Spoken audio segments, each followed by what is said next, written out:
I'm ready. We're on. Good morning, good afternoon, good evening, wherever you're watching in the world. Sean Driver, the Red Horde, and we're back on the doubleheader with the good news that Charlton did us a favor. And well, I should say the manager of Wycombe did us a favor. Took his top player and put him on the bench.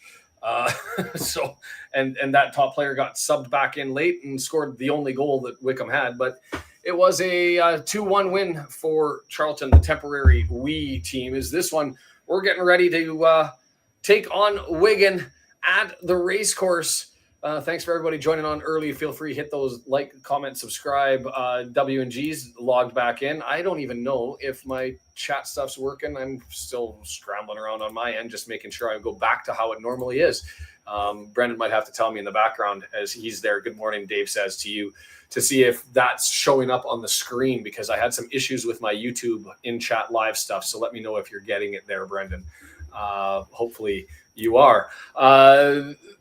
This one, two good news pieces when you're going to go through the starting lineup. Really no substantive changes when you go through things until you get to the back into the subs.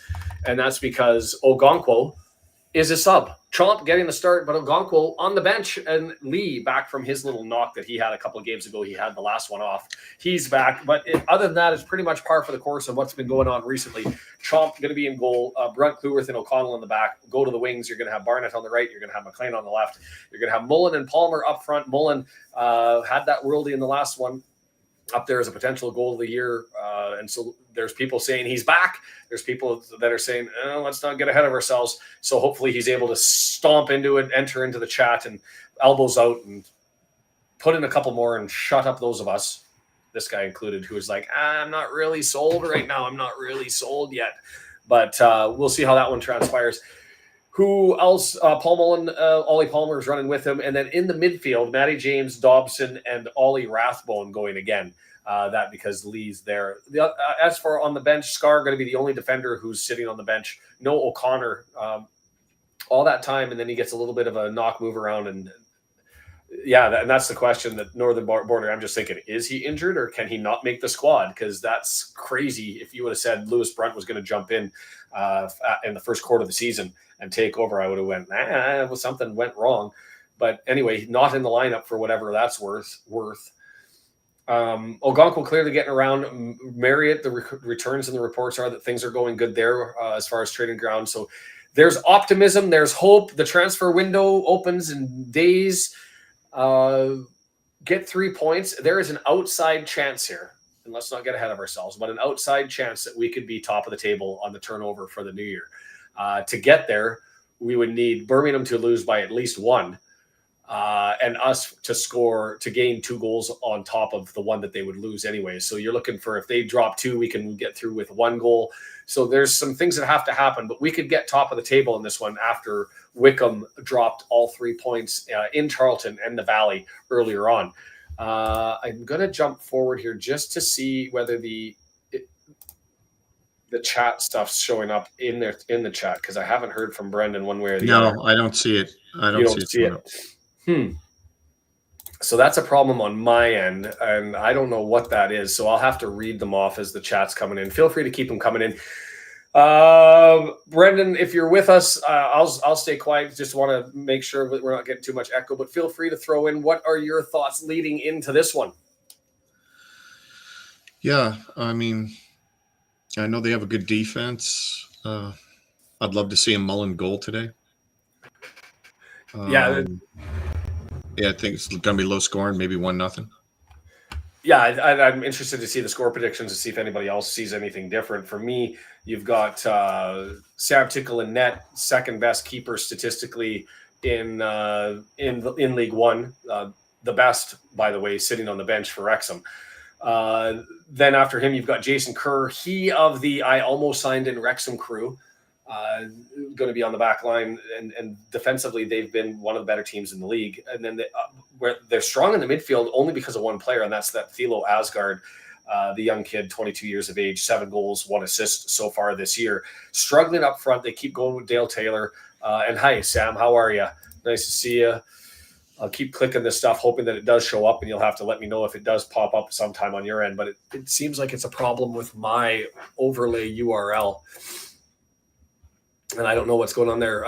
Hopefully no fog. It looks clear. It looks sunny from almost sunny. I can see blue sky over at least the Cop side. Oh, a little bit on the Tech side as well. So it looks relatively good. 2-1 Reds, says Wild Free Canadian. Aaron Wood says 2-1 to Wrexham. I think if Wigan scores, it doesn't look good. So I'm going 1-0. Northern Border says 2-0. What I would love to see is 2-0 and get Mullen to score early and Mo Fall to chip one in late and call it a day. That's what I would welcome. But we'll see what ends up happening. After last match, had hoped they'd find some way to clone Ryan from McLean's slot. His crosses were uninspired. Yeah, no, I get it.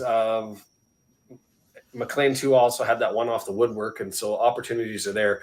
But we'll just keep going. No fog to worry about. W&G says 1-0 Wrexham. Giselle says 1-0 Wrexham. And Sam, that last game was crazy with the frog. Never seen a sports event like it. We got some good stuff through Discord. Oh, did we? Let me jump over to Discord and see what we've got here. Or are you going to throw it up on the screen? Yeah, I got it up on the screen. Logan sent stuff in. I see that. With Palmer, Chomp. Yeah, throw those up Mendy. there. Ogonkwo. Yep. Yeah, I see those ones up there. That's awesome, Logan. Thanks for throwing those ones up there. Much appreciated. And Andy's in there. Helped us out again. Oh, and there's a Millie photo bomb in 2 of those as well. And then Millie first Terry Fox run.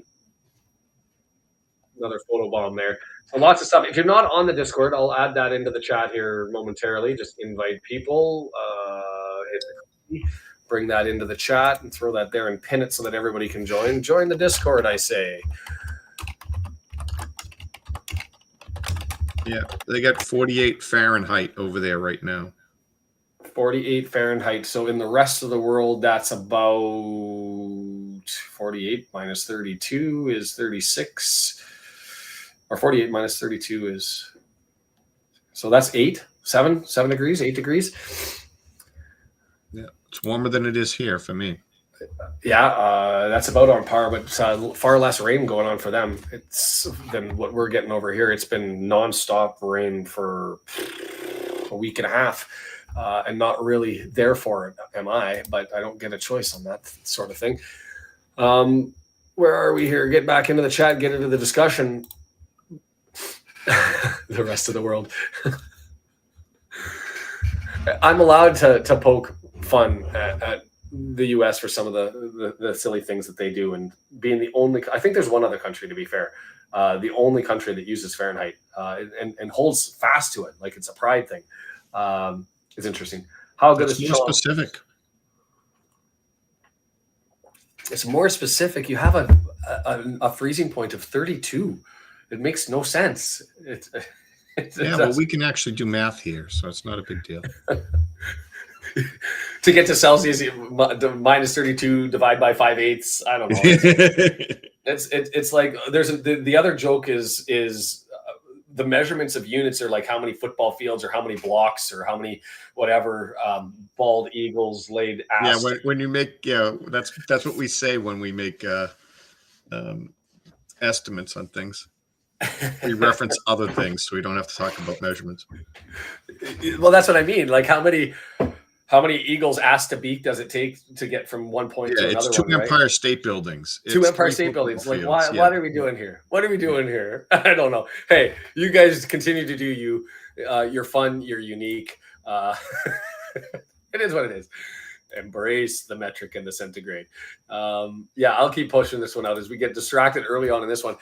Hey, if you didn't watch the Who Are You series, it's out there. I put it out late. I'm probably just gonna have to set it for like midnight. I wanted to try and find a way to get it done during the day so that I could hopefully get some of the Welsh UK folks who were looking at their evening and had an opportunity, and some of the North Americans who during the day, but I just, with work commitments and stuff going on, I just don't have the opportunity to do that. So it's going to be like an 11 o'clock midnight type thing. So I'll just have to put that out there and let people know that.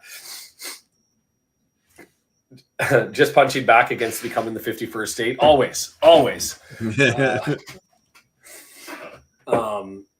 Got the pin thing to talk about. Want to make sure that our advertisers are thanked and that everybody knows who they are and takes the opportunity to go and check them out. Altipromotions.biz, altipromo.com. If you're looking for pins for sport training purposes, for work purposes, free artwork, free shipping, and they're looking to do more medals. So if you're looking to do for challenge opportunities for your kids, tournament, whatever's going on, and you want custom medals, they'll do that sort of stuff. Free artwork, free shipping.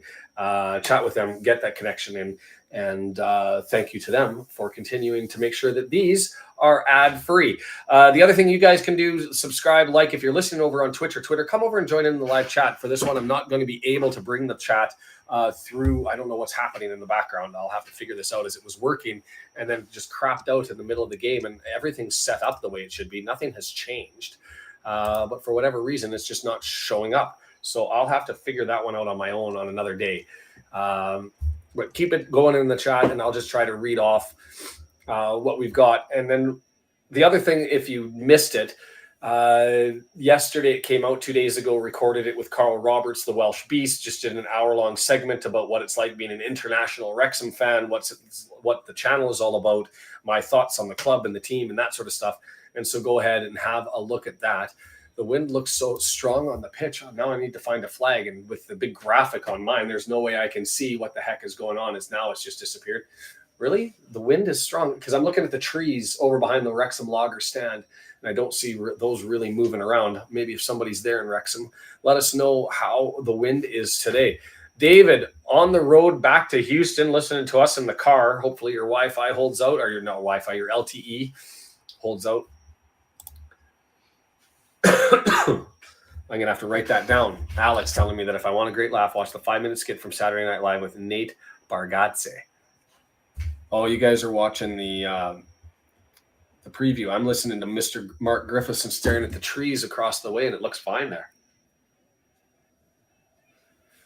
Mark just finding out, Charlton beat Wycombe. Hello, mother, he says as he jumps on. Welsh Beast is a solid guy. Carl is awesome. If you've never watched his stuff before, he's assertive, he's engaged, he's active, he's a lot of fun, and he's knowledgeable, so it makes for a good combination. He started to do more podcasts and trying to get that stuff out there, so we'll see what happens. I'm fascinated to see how this one transpires. We've seen Wigan, Brendan, we've seen them look good and we've seen them look bad, right? They've made teams. Not sure what we're going to get today. Yeah, and that's how I feel about it too. Is they're going to have to be on their best. I mean, you go into the Kairos. I don't want to talk about how many matches it's been without a loss at the Kairos, because that's just bad luck, right? Sean, you did knock on a head. I didn't say it. So it doesn't count. But it's been a while.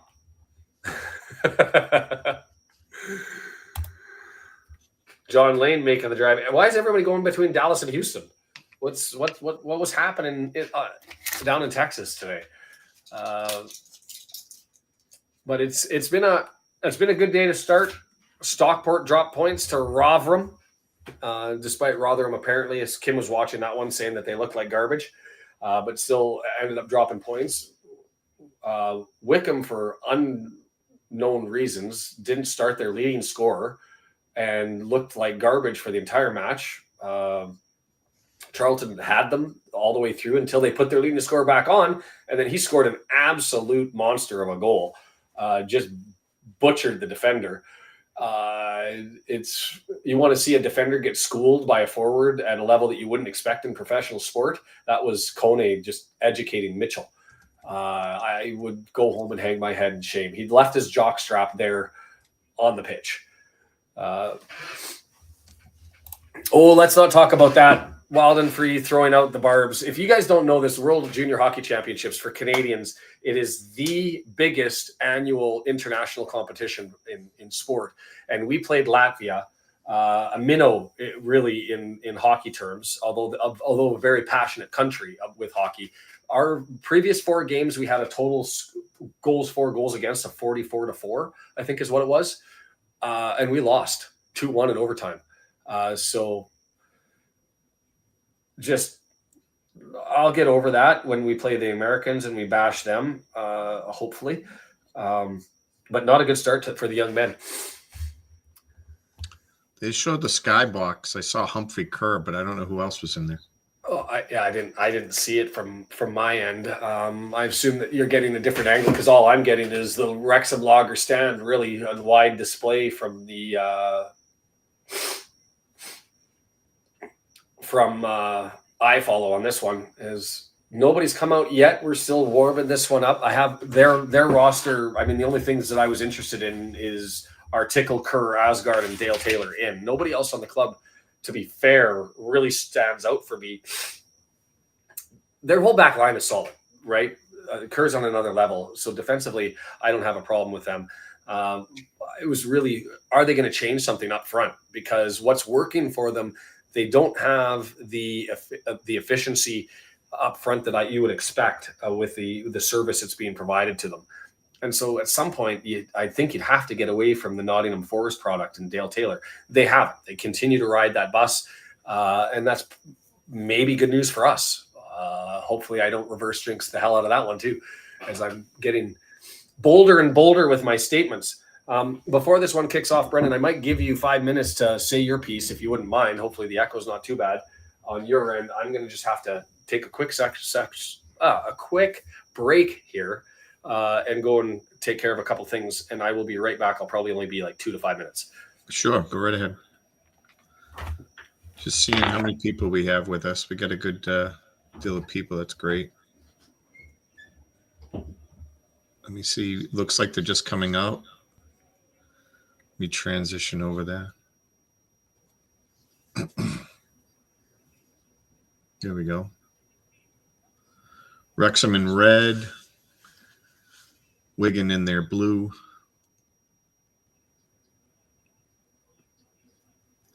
I've already gone over the lineups. People are saying it's windy there. It's not too cold. It's not raining. Sun's out. Looks like a full house when I saw them pan around, including the fourth wall area. And they're bringing up the lineups. It's definitely good to see a Conquo on the bench from the standpoint that he's healthy enough to be on the bench.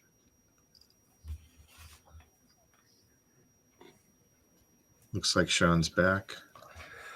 I am back. I'm curious to hear your thoughts, or did I miss it? Did you already ask the question from Dave that said, what moves would you make at the transfer window? Yeah, I mean, I'd grab two, well, at least one high level striker, and I like the idea of another number 10, a legit, championship level 10. I just don't think we're getting enough play and service from the midfield, and we need someone to keep Lee honest. So Alex, that's a bold call. Defensive teams like this, and Alex goes, for some reason I see lots of goals today. I'm getting a 5-goal vibe, 3-2 to Wrexham. If you haven't caught it too, the official in this one is Tom Neild. His first League One match this year, he has done like 11 or 12 championship games, but not really getting a lot of League One time. And they're going to flip the sides for this one. They're going to have Wrexham going, it looks like, from left to right towards the Cop.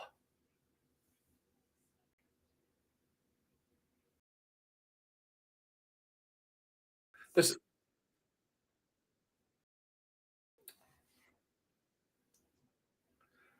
I think at least one up front. I'd go both sides if I can. I wouldn't. And I've said this to Carl Roberts. I said this on the Charlton Wycombe one. Is a midfielder would be welcome as well if you were to get an absolute rock star, right? Like, and we're talking better than anything that we want.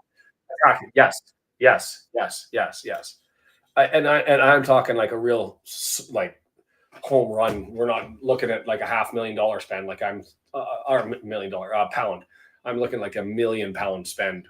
If you wanted to go that way. So we're about to get ready here. Whistle's blowing. We're underway. Mullen draws it back. Wrexham going to go from right to left on your screen towards the Stoke Cold Brew end. They'll go towards Cop in the second.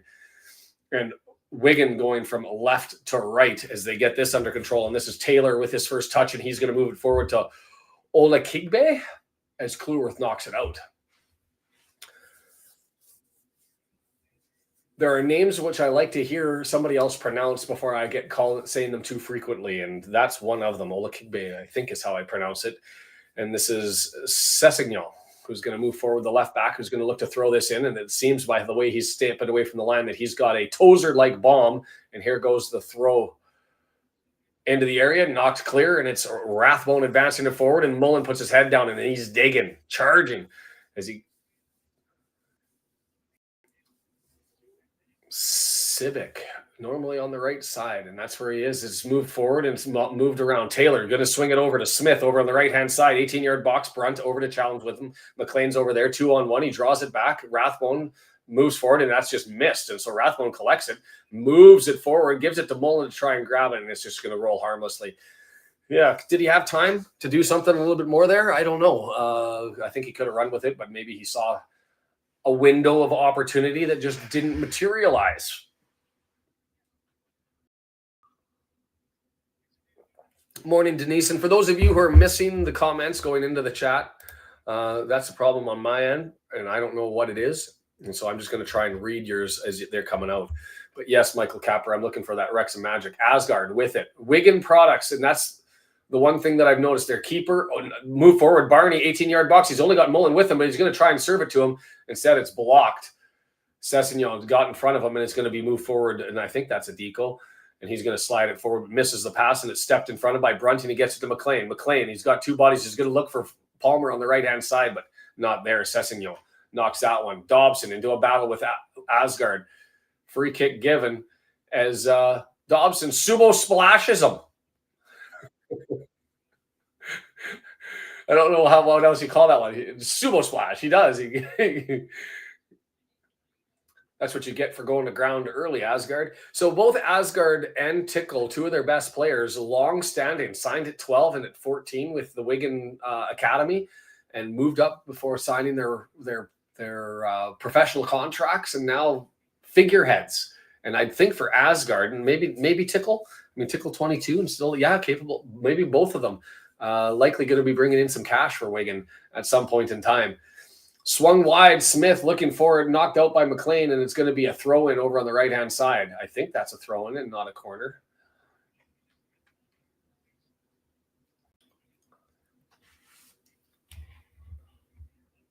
Olakigbe. Quick is he. Sessignon from one side. Now it's Civic who's got a tozer bomb from the other side. So they just move their left back and their right back forward, depending on what side they are. Not nearly as deep. Near post, headed away. Palmer knocks it down, but it still gets a deco. Is all that. Wasn't Asgard just north of Gondor? Indeed.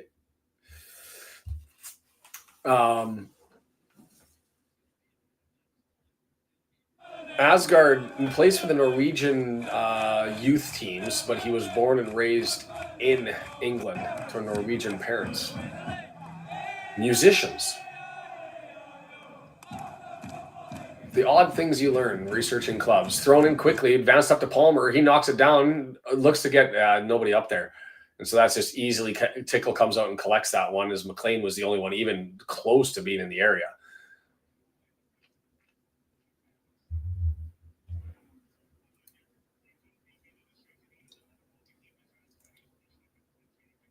Kerr brings it back to Tickle. Tickle gets us underway. Left footer looking deep down the left-hand side. Cleworth goes up, heads it out, and it's going to be a throw-in just on the other side of the halfway line. Asgard gets him back into play, and away we go. Center back kick about. Lots of possession. Wigan early on. What are we at? 72%? Oh, no, really? Only 47? We've had more possession? It doesn't feel that way.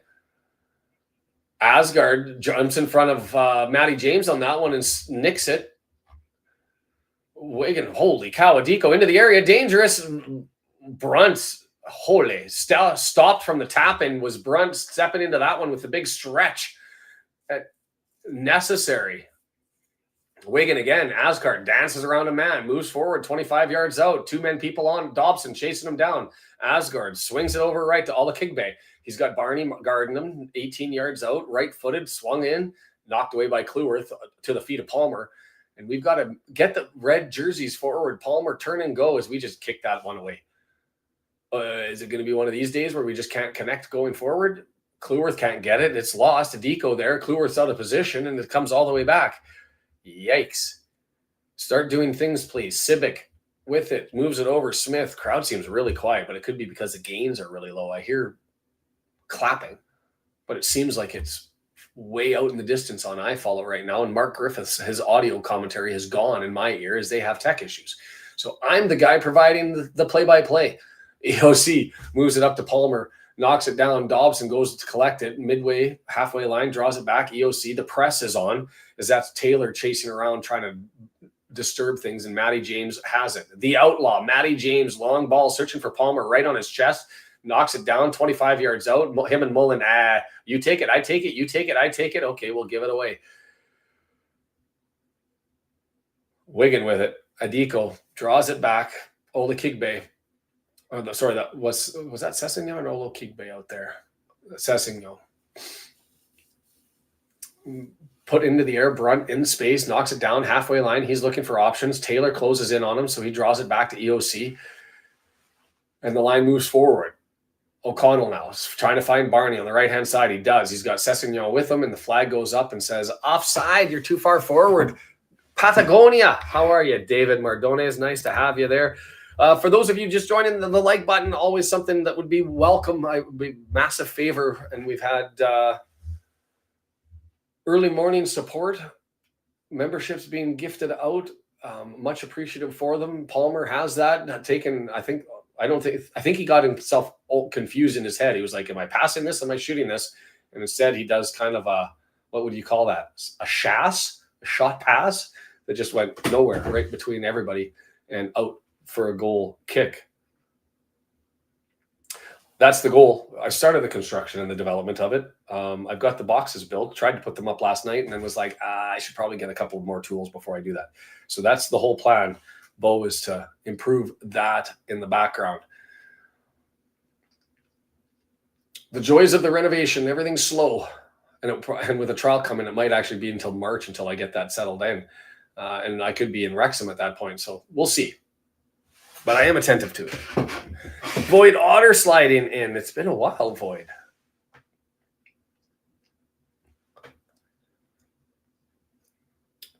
Eight-minute mark. Not much to show for either club, to be completely fair. And this one's certainly not for us. I don't even think I go back and they say 60-40 is the ball possession. It doesn't feel that way. It's moved forward. Civic had it. He loses it. Challenge there by Dobson. They could say that's a throw-in for us. Could have been a free kick. Wasn't. I'll take that from the championship quality official who lets that one go. Brunt knocks it back to EOC, who swings it wide to the right.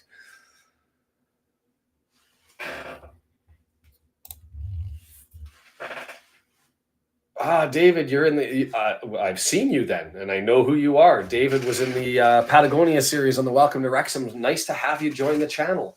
Appreciate that, and was awesome seeing you guys and the whole story. I was looking at players around the world that could end up coming, and I thought, how amazing would it be to go and get somebody with connections to Patagonia?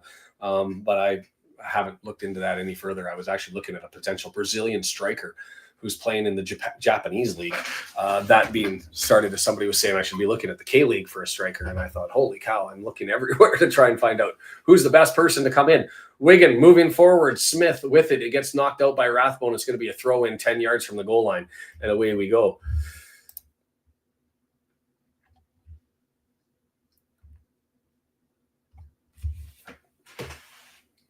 Long throw imminent.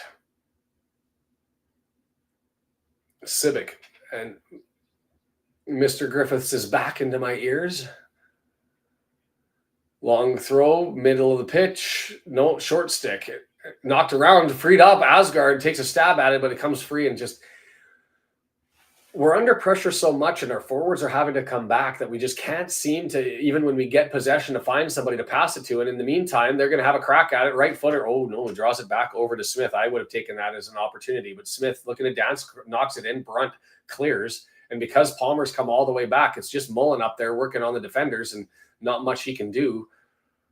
And Wigan just maintains control. No, Palmer jumps over top of Civic and maintains control. He's got 2 people on him and he's trying to hold up and rumble through. Just nobody coming forward, no control. And we've lost it, and they just 1 pass, 2 pass, 3 pass, 4, and here they come again. We're getting dominated here right now. Will's Wild and Free saying the same thing, getting worked over. We are. And I don't have a problem giving up possession, but when you get it, you have to be able to counterattack, and that means having bodies forward or in the ability to free it up and get it to them. And with the Wigan's setup, there's no empty space when we have the ball, so we're just lopping it forward, and there's nothing in it. As that one comes all the way back to Sam Tickle, who thumps it all the way down the pitch. And is that just going to get collected by Chomp? And no, it's not far enough out, so he has to retreat. And we've got a little bit of a scramble before he puts his hands on it and settle, breathe, get stuck in, settle it down.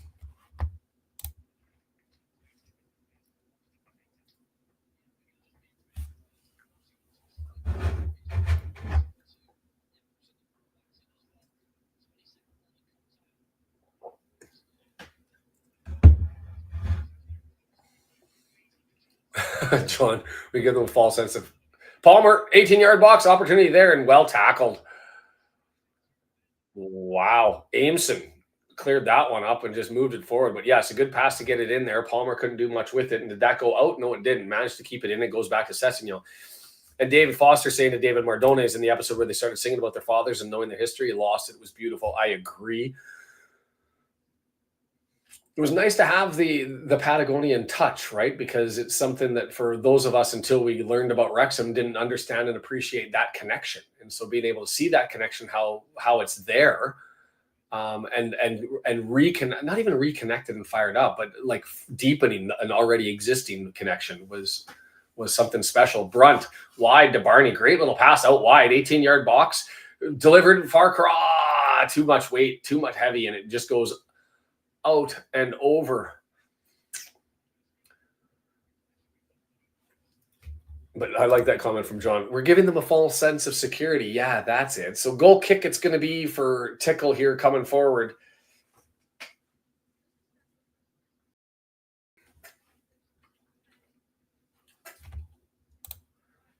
That was a bad Barney cross, but it'll happen. EOC overworks his man, puts it forward, but not to a red jersey. And it's just Wigan just collecting every loose ball, sneaking in added possessions and extra possessions. And then like there's a man open on the wing, Sam Smith all by himself, and McLean trying to chase him down. Smith with him, and it's going to go for a goal kick. Let's go, lads. Find a gear. Go ahead, Brendan. Yeah, it was. Right now, it's the midfield. I knew that their midfield could be good, and especially with Asgard there, but I didn't give Adiko and Smith much credit. But right now, they're all over it. But hey, there's a good shout by W&G with the score. Burton up 1-0 on Huddersfield. We'll take that. It's like the inverse of the last set of games. The last set of games, everybody was winning around us, and we had to get the 3 points. Right now, everybody's losing around us. Crawley up on Exeter. It's like the inverse. Take the 3 points. Somebody find a way. Get a little bit of possession and control here as Adiko runs over to grab and collect that one and draw it back on the right-hand side. That one to Civic, back to Adiko.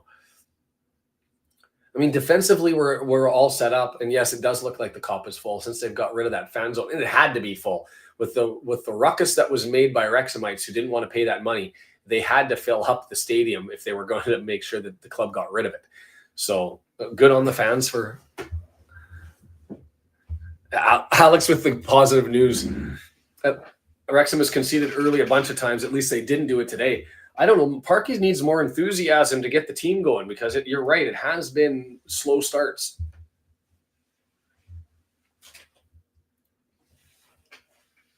Man. Possession, center back kickabout. And it's the midfield collapse on us that we can't get the ball forward. Matty James saying, how did Deco stay that open? And so it's over to Smith on the right-hand side, who's got McLean on him, and Rathbone coming over to give him some assistance. Knocked out, and but was that McLean that kicked that, or are we getting the throw in?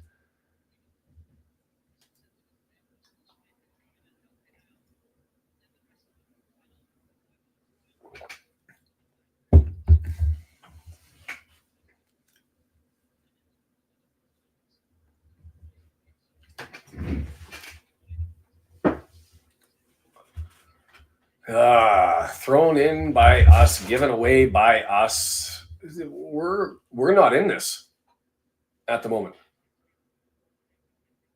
We are not in this at the moment, and I don't know what the answer is.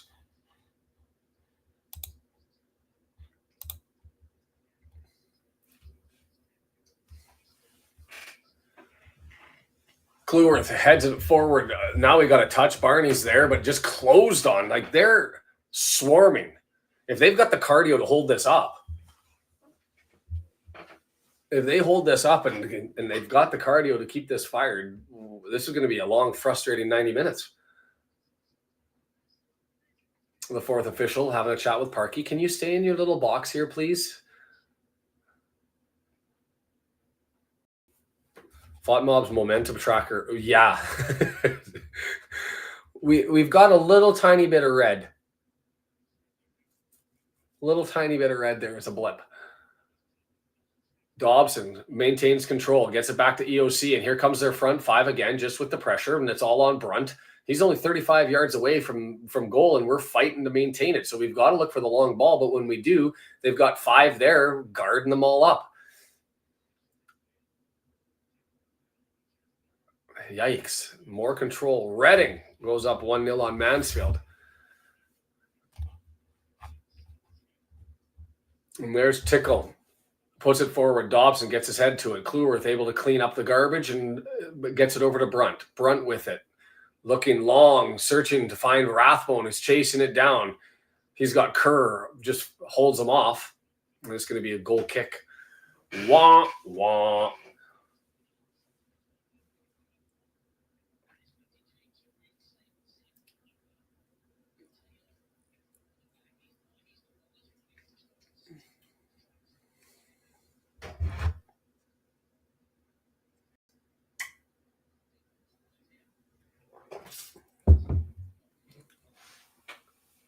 Tickle slips and falls, but they're able to get control over on the right-hand side. Smith, and there's Brunt getting too close again. Bad angle, Mr. Brunt, but fortunately Smith loses it, and Brunt's able to just swing it.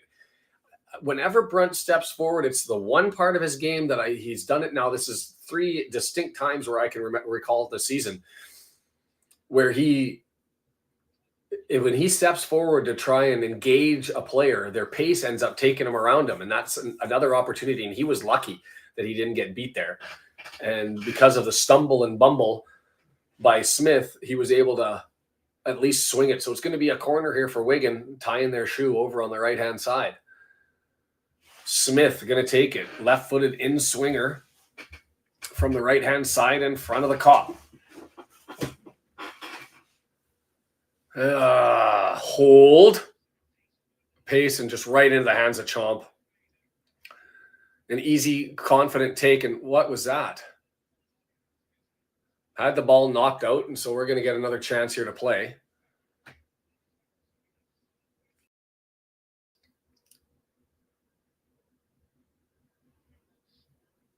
That was, I don't even know who that was. That wasn't Smith coming back. Taylor coming back, running into Chomp on the right-hand side, knocked that ball loose. Could have been a bookable offense.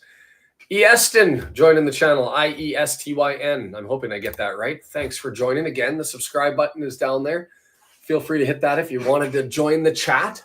If you're over on Twitch or you're over on Twitter, come and join us as Mullen pulls down Kerr. Was that Kerr or Aimson? Aimson. And so it'll be a free kick for Wigan just in front of their goal. Yeah, I grabbed him by the left arm and just pulled him back.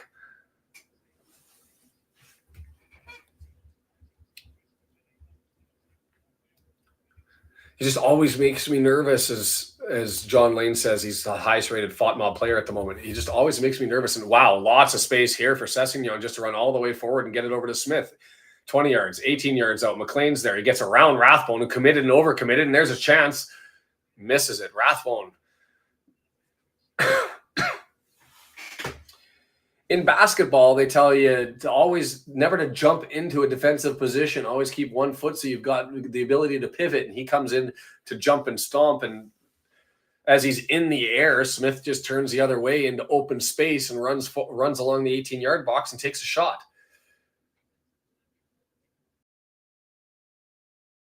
Holy, Dave says, I'm fairly new to Wrexham. Welcome to Wrexham fan from the U.S. Just won a trip for a Wrexham game.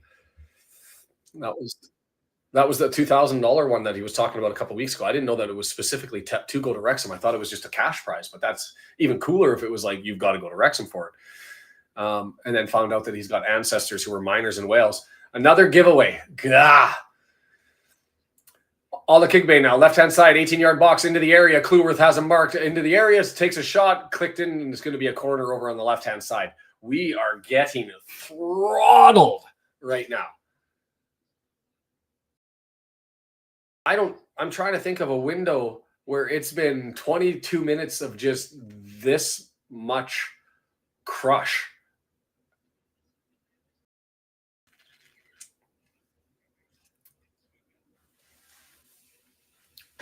I don't even know.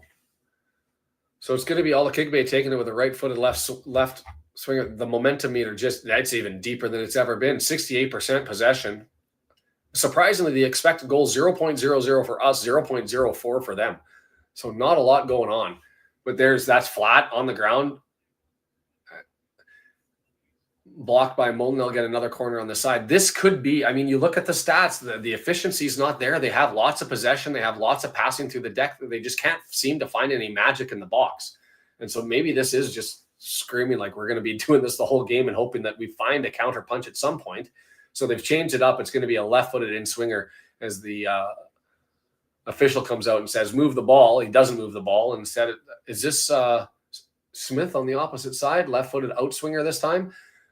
That's dangerous.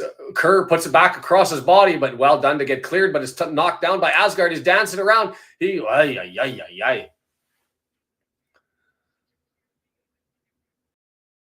Wigan throw.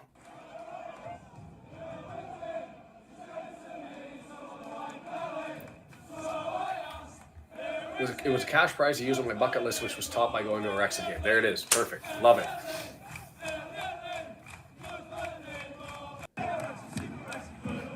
Thrown in by Civic. Gets the return from Adiko, draws it back to Kerr, and it's going to go all the way back to Tickle as Tickle thumps it down the length of the field. McLean pushes it forward, right to the head of a waiting Wigan player who puts it forward to Brunt. Brunt knocks it down, left foot clearance, gets it over to Matty James, and his pass doesn't get out to McLean. It's intercepted, and here comes Wigan again. Smith, 3-4 touches into the box, around the box, and it's back to, like, they're just Civic. We look like schoolboys playing a professional team right now. Like, is it too late to claim our mulligan? Let's restart this whole thing 23 minutes in, and that's a nice little pass forward, but McLean's able to step in front of that. And hey, we've got possession. Dobson, Matty James, back to Kluwerth, back to Chomp. Can't deal with the press, and so we have to go back to Chomp and hope that we're able to maintain a header here through Palmer. Chest it down to Dobson. Dobson to Barney on our side of their side of the half for the first time in a while. Dobson with it. Those who are sitting in the tech end finally seeing the ball close to them. Dobson with it. Gets it back to Rathbone. He's searching. He's going to draw it all the way back, and here comes the 5 blue jerseys moving forward in a solid wave. As EOC gets it to Brunt, he's got to go all the way back to Chomp. I'll take the possession for a little bit here, but it hasn't been. Are we sure this is not Birmingham? I don't even remember Birmingham being this dominant. Their midfielders played really well with the ball, but as far as just controlling the game and like entirely shutting us out, I don't recall seeing this. As that was advanced through the floor through Palmer, who lifts it up in the air, and Dobson collects it over on the right-hand side and draws it back to Kluwerth. Kluwerth up to Matty James. Matty James back to EOC. look to move forward, look, can't do it. And it's Dobson who's got to come back, and we're going the wrong way. And EOC just lost the ball. We are like, this is embarrassing. Too old. Ola Kigbe with it. 18-yard box. Oh, all the space in the world for a deco, and takes time. Thank God for that. I don't know why he took that much time and gave McLean an opportunity to go there, and we can't get the counter as we give it away on the counter, and here they come again. Bugger me. Put forward underneath Cleworth's legs, and EOC knocks it out, and I don't know why Adiko took so long. He's got it. He's 12 yards, 14 yards away. No, 18 yards away. Take that shot. Take that shot. Heavy first touch. McLean comes over. Matty James clears out. Yikes. Possession in football doesn't mean as much as it does in court. If they're the only team asking the questions,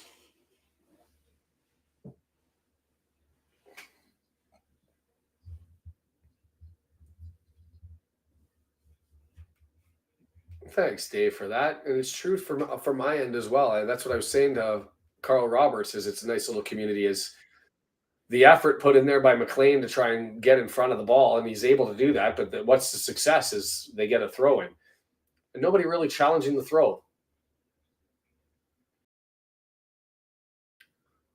What's the over-under on the halftime enthusiasm counter?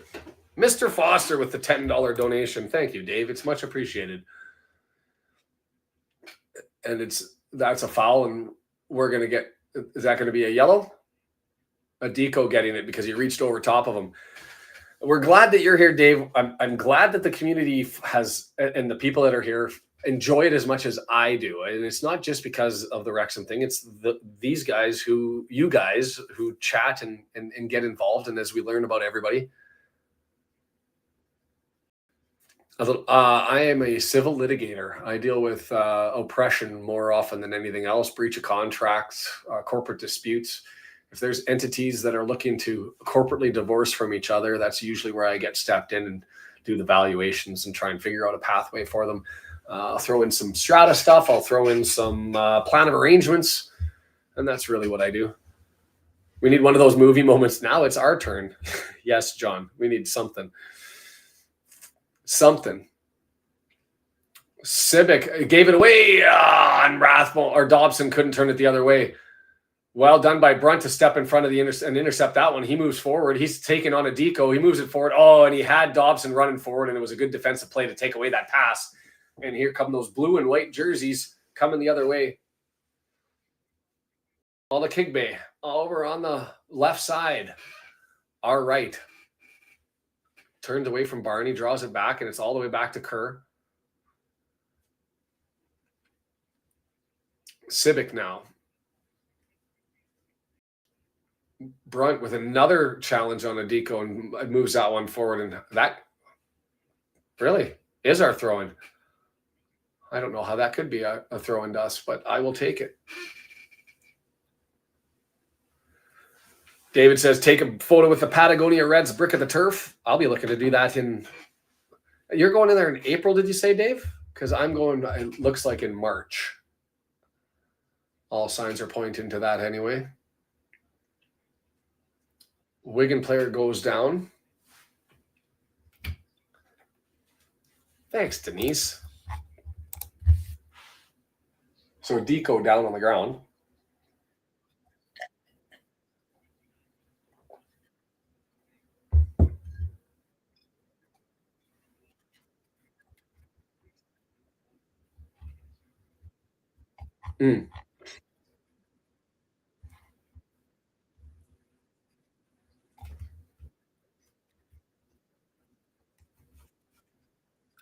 Awesome.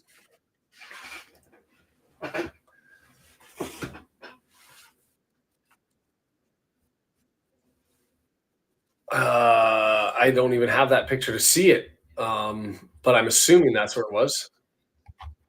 I'll slide over there and have a look.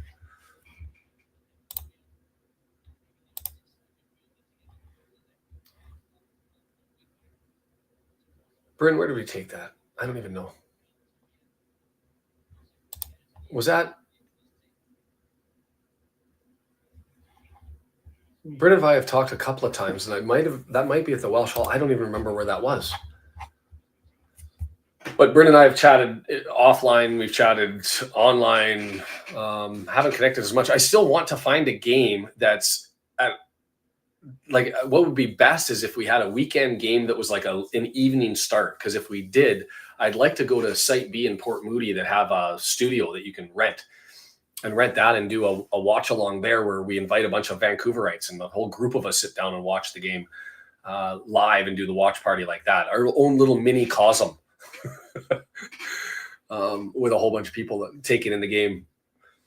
But waiting for that to, and it looks like we're going to end up with a sub. It looks like Adiko's coming off.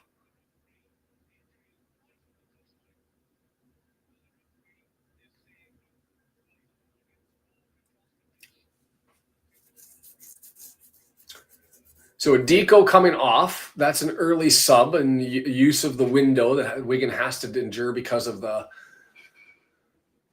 So that's Weir going to come on for Adiko in the midfield. And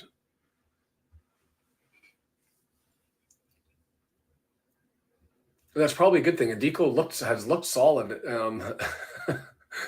Don't want injuries to be a storyline for anybody, but...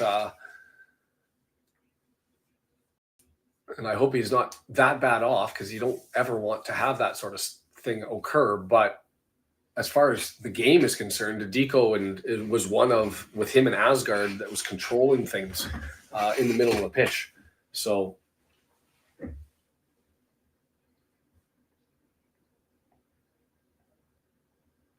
we're back underway.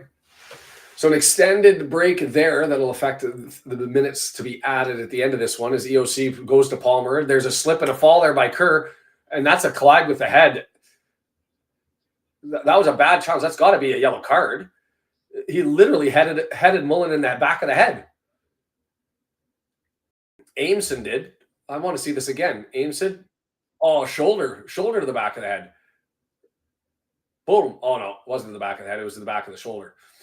So that's not a card. That was a bit of a flop. It was certainly a foul, but Mullen was trying to sell the headshot, and it wasn't a headshot. And so we're going to get a free kick here from a dangerous position, just right on the edge of the 18-yard box over on the near side, our left side.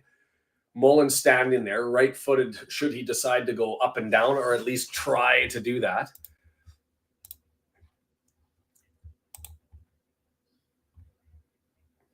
And yes, Bryn, we have to get together at some point in time. I keep saying that with everybody. And here it comes. Mullen takes the shot down, bounces, skips, and right to Tickle. It got around the wall, but not enough of an arc to it, and not much of a threat. And that really is the only threat 33 minutes in. Aaron, classic Wrexham. Wear them out, then beat them by a goal or two. David, that's not how you fire up Mullen. We know a sensitive spot.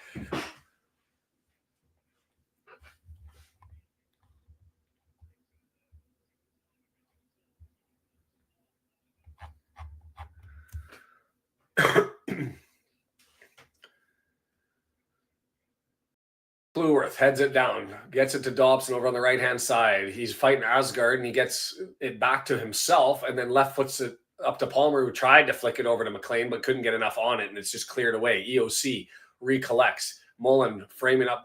Mullen, stay on your feet, stay on your feet, stay on your feet. Went down to try and draw a foul, and there was nothing in the challenge, and so the referee just stands there and looks at him. Stevenage goes up 1-0 on Bristol Rovers. Thank you again, W&G. And then Exeter draws even with Crawley.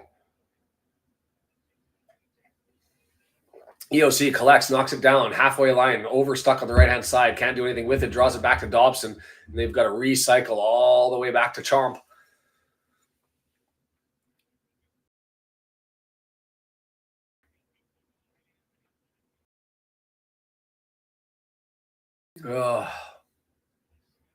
Well done by Kluworth to get in there and stick his foot in on that one. Can McLean go over there and chase that down? Can't, but he forces the clearance, and so we're going to get a throw in here on the left-hand side. Thrown in, back to Brunt. Chip forward to Matty James. He's going to go forward to James McLean. 23 yards out, fake the cross, continues the ball, gets it to Matty James, 25 yards out, and he's going to draw it back to Cleworth over on the right-hand side. Cleworth, there's a shot. What? Can't say that's a rocket.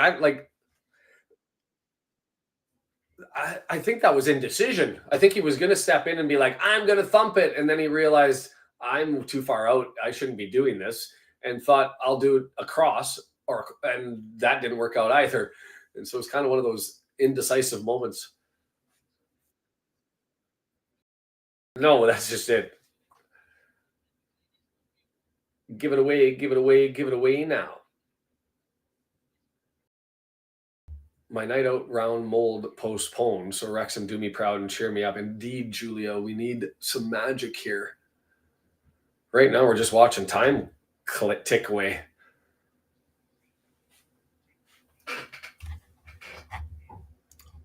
We have seen a little blip of red on the momentum meter, though. If there's positive news to take going into the second half. Ball squeaks away, and here comes Wigan. Well, Olakigbe with it, dancing around. He's with Sessignon as they're working. And, gave it away. Poor pass. Mullen chasing it on. Tickle runs all the way out and clears it. And the whistle blows and says, you got to play it back here. Mullen ran all the way over there, grabbed the replacement ball from the ball boy.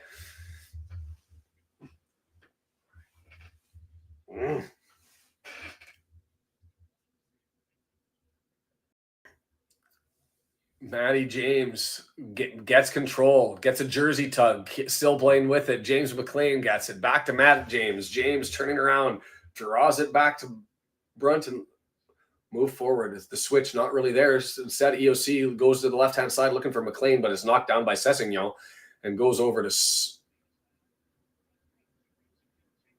Or that was Civic, not Sessignon. My mistake. Yeah, nothing bothers him. The game's slow for him here, right? He might be a little bit older. Yeah. Can he break down the Wigan midfield every opportunity? Can we have him do that for us? Yeah. Palmer couldn't win that header, and so it's going to go the other way. All the Kigbe with it. Has Matt James and Palmer comes all the way back, and so he draws it back and recycles and gets it to Sessignon on the left-hand side. Sessignon switch is on through Kerr, moves it over to Civic on the right-hand side now. He draws it back to Kerr, Ameson, all the way over to Civic. Not Civic. I get Civic and Sessignon mixed up. My mistake. Sessignon knocks it down. Cleworth steps in front of the ball, gets knocked, goes to the ground. We're going to get a free kick, and he's going to take it quick and draw it back to EOC. Oh, it's not EOC. It's Matty James back there. Cleworth. He gets it to EOC.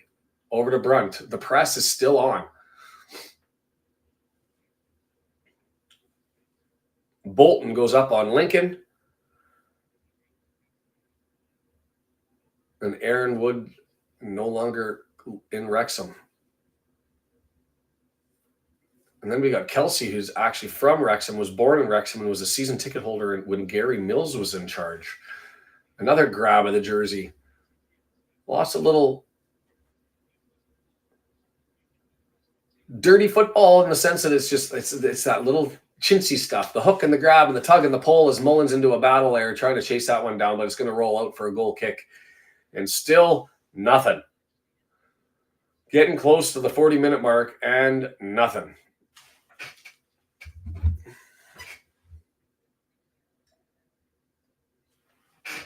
Another reason I love this chat too is because we have Wrexhamites that are in contributing, love of the club that they've had for years, and now we've got Patagonia Reds that are joining from Argentina, internationals from all over the place. It's just a smattering and collection of the Wrexham fan base. Civic with it, collects it, tries to advance it forward. McLean is there challenging Smith. It goes out, and we're going to get a throw in on our side of the half. Let's do a thing before the half here. Let's do a thing before the half. Brunt over top. Palmer can't get it. Matty James Long switch, too heavy, too heavy. Tried to find Barney over the right side. Great idea, but a little bit too far ahead. It's just going to be a throw-in over on the left-hand side. This game screams for Fletcher. It's that added little extra touch that you need, not just the hold-up play, but the quick, the vision, the quick play, the turn. Cleworth heads it back, headed the other way. Cleworth heads it back. EOC adds and contributes. It's back and forth just on their side of half. Cleworth heads it away. Mullen gets jumped into, and here's the long clear by Wigan. Brunt on the back foot. And is Chomp going to grab it? Thank you. Chomp to the rescue as he had Smith chasing it down.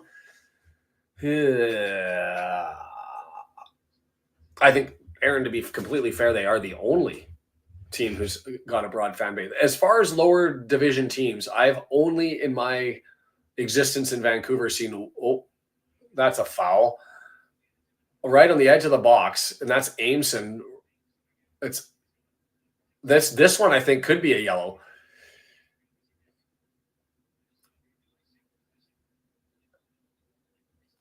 He's there, and like there's no attempt to play the ball. He just clatters into his back and rolls him over. So that's the second he's going to have a chat with Ameson. All right, so we are 19 yards out. We are just on the edge of the D. If you can get this up and down, it's dangerous. It's in that area where, is it a little bit too close? We'll see. It's going to have to be a hell of an attempt. Can Mullen do those things? Yes. You don't think there's an, oh, yeah, it is a little close, ain't it? You almost have to try and find that gap and curl it right and hope that you can beat Tickle. No, smash it into the wall. And that's what he had to do if he was going to go. Matty James gets it, dumps it in, it's headed away. Matty James heads it back in. Palmer is sitting there fighting for it. He puts it forward to Cleworth. He advances it on, trying to find Barnett, but instead it goes to Olakigbe on that side. Matty James runs in and tried to nick it, but wasn't able to. And Asgard is now challenging Brunt, who's over on the right-hand side. Yeah. I highly recommend the Glassford Pub. Best fish and chips I've ever had. Need to write that down. I'll talk with you, Bryn, about where I need to be going when I head over there. 3 minutes. We're probably going to get at least 4, maybe 5 minutes of added time here with the injuries and the subs, but Asgard in the interim's running forward and gets it off to Olakigbe over on the left-hand side, getting to the 18-yard area. He's got Barnett grabbing him.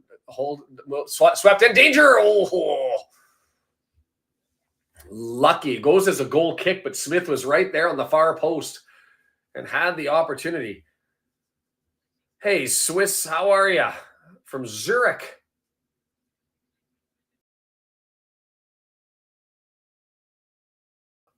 I won't even worry ourselves about not conceding the goal, Swiss. I'll just take the win, please. Right now, I'll just take something on the front foot, please.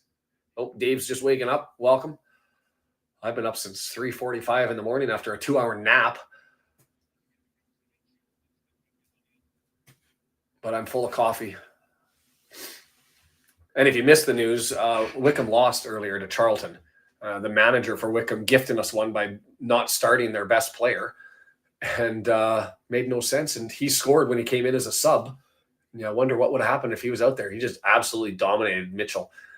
Did Kone, embarrassed him. Dobson knocks it back to Cleworth. Cleworth over the top. Palmer knocks it down. Ameson slipped or fell or got knocked over, but Palmer not able to control it, but he gets it free again. Another slip, another fall, and there's a drag down. And we're going to get a free kick right on the edge of the box.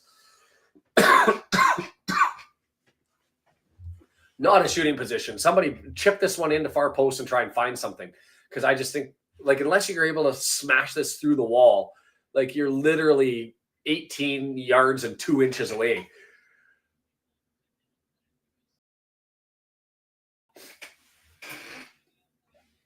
Love the confidence of this official.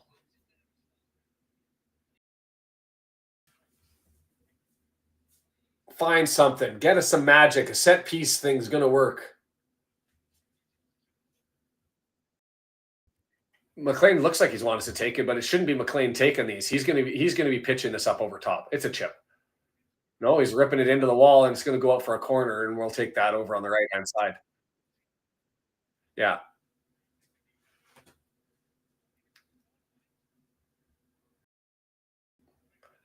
It's kind of what you had to do in that area, right? Like you're so close, you got to try and look for a gap. Right-footed flat and easily clicked away by Asgard, who just back heels that out, and now it's gone from a free kick to a corner to a throw-in. Barney throws it in, finds Mulling, tries to flick it on, but nobody there in red. Crawley up 4-1. Holy moly. What's Crawley doing? Interesting. 3 minutes of out of time, all that was put on the board. I find that intriguing, but maybe it's just time to get to the half anyway, although we are holding a little bit more possession and being a little bit more threatening. Certainly not to the level that Wigan has given us, but at least we're not getting crushed.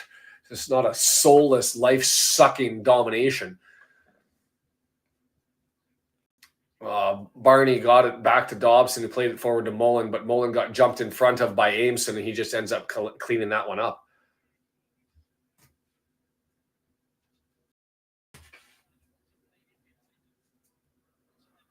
Throw in coming for Wrexham. Sean Maloney. Maloney. And we'll get a throw in over on a little bit closer here. 25, 30 yards out. Yeah, Kim, Wigan no longer dominated, but neither is Wrexham. But I'll take the needle changing a little bit here as Dobson gets it over to Barney. Service! Looking far post. It gets... They're saying it's Tickle kept that in? All right, saved it from a corner. Did Sam Tickle getting over to grab that one? Prime time enthusiasm. Yes, Vince, absolutely. Expect it. Turnover. Palmer moving forward, right-hand side. No support other than Mullen. Tries to get it to him. Can't. It's just knocked down easy as by Smith, and Smith pushes it forward.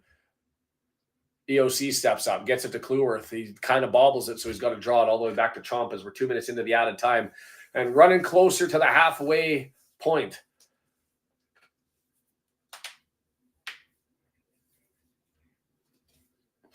They have the prime time and well-documented defense. The issue is I wasn't expecting the midfield to be as dominant as it was in their five-man total presses. There's Asgard. He gets clipped into by Matty James. It'll be a free kick going the other way.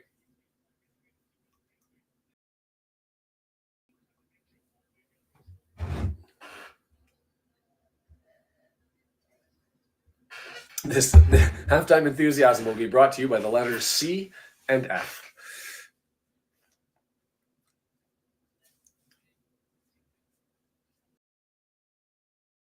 Dave, or Brendan, if you didn't see that, Dave Foster asking for a exclamation mark enthusiasm trigger. Problem is we'd have to get rid of our PG-13 rating.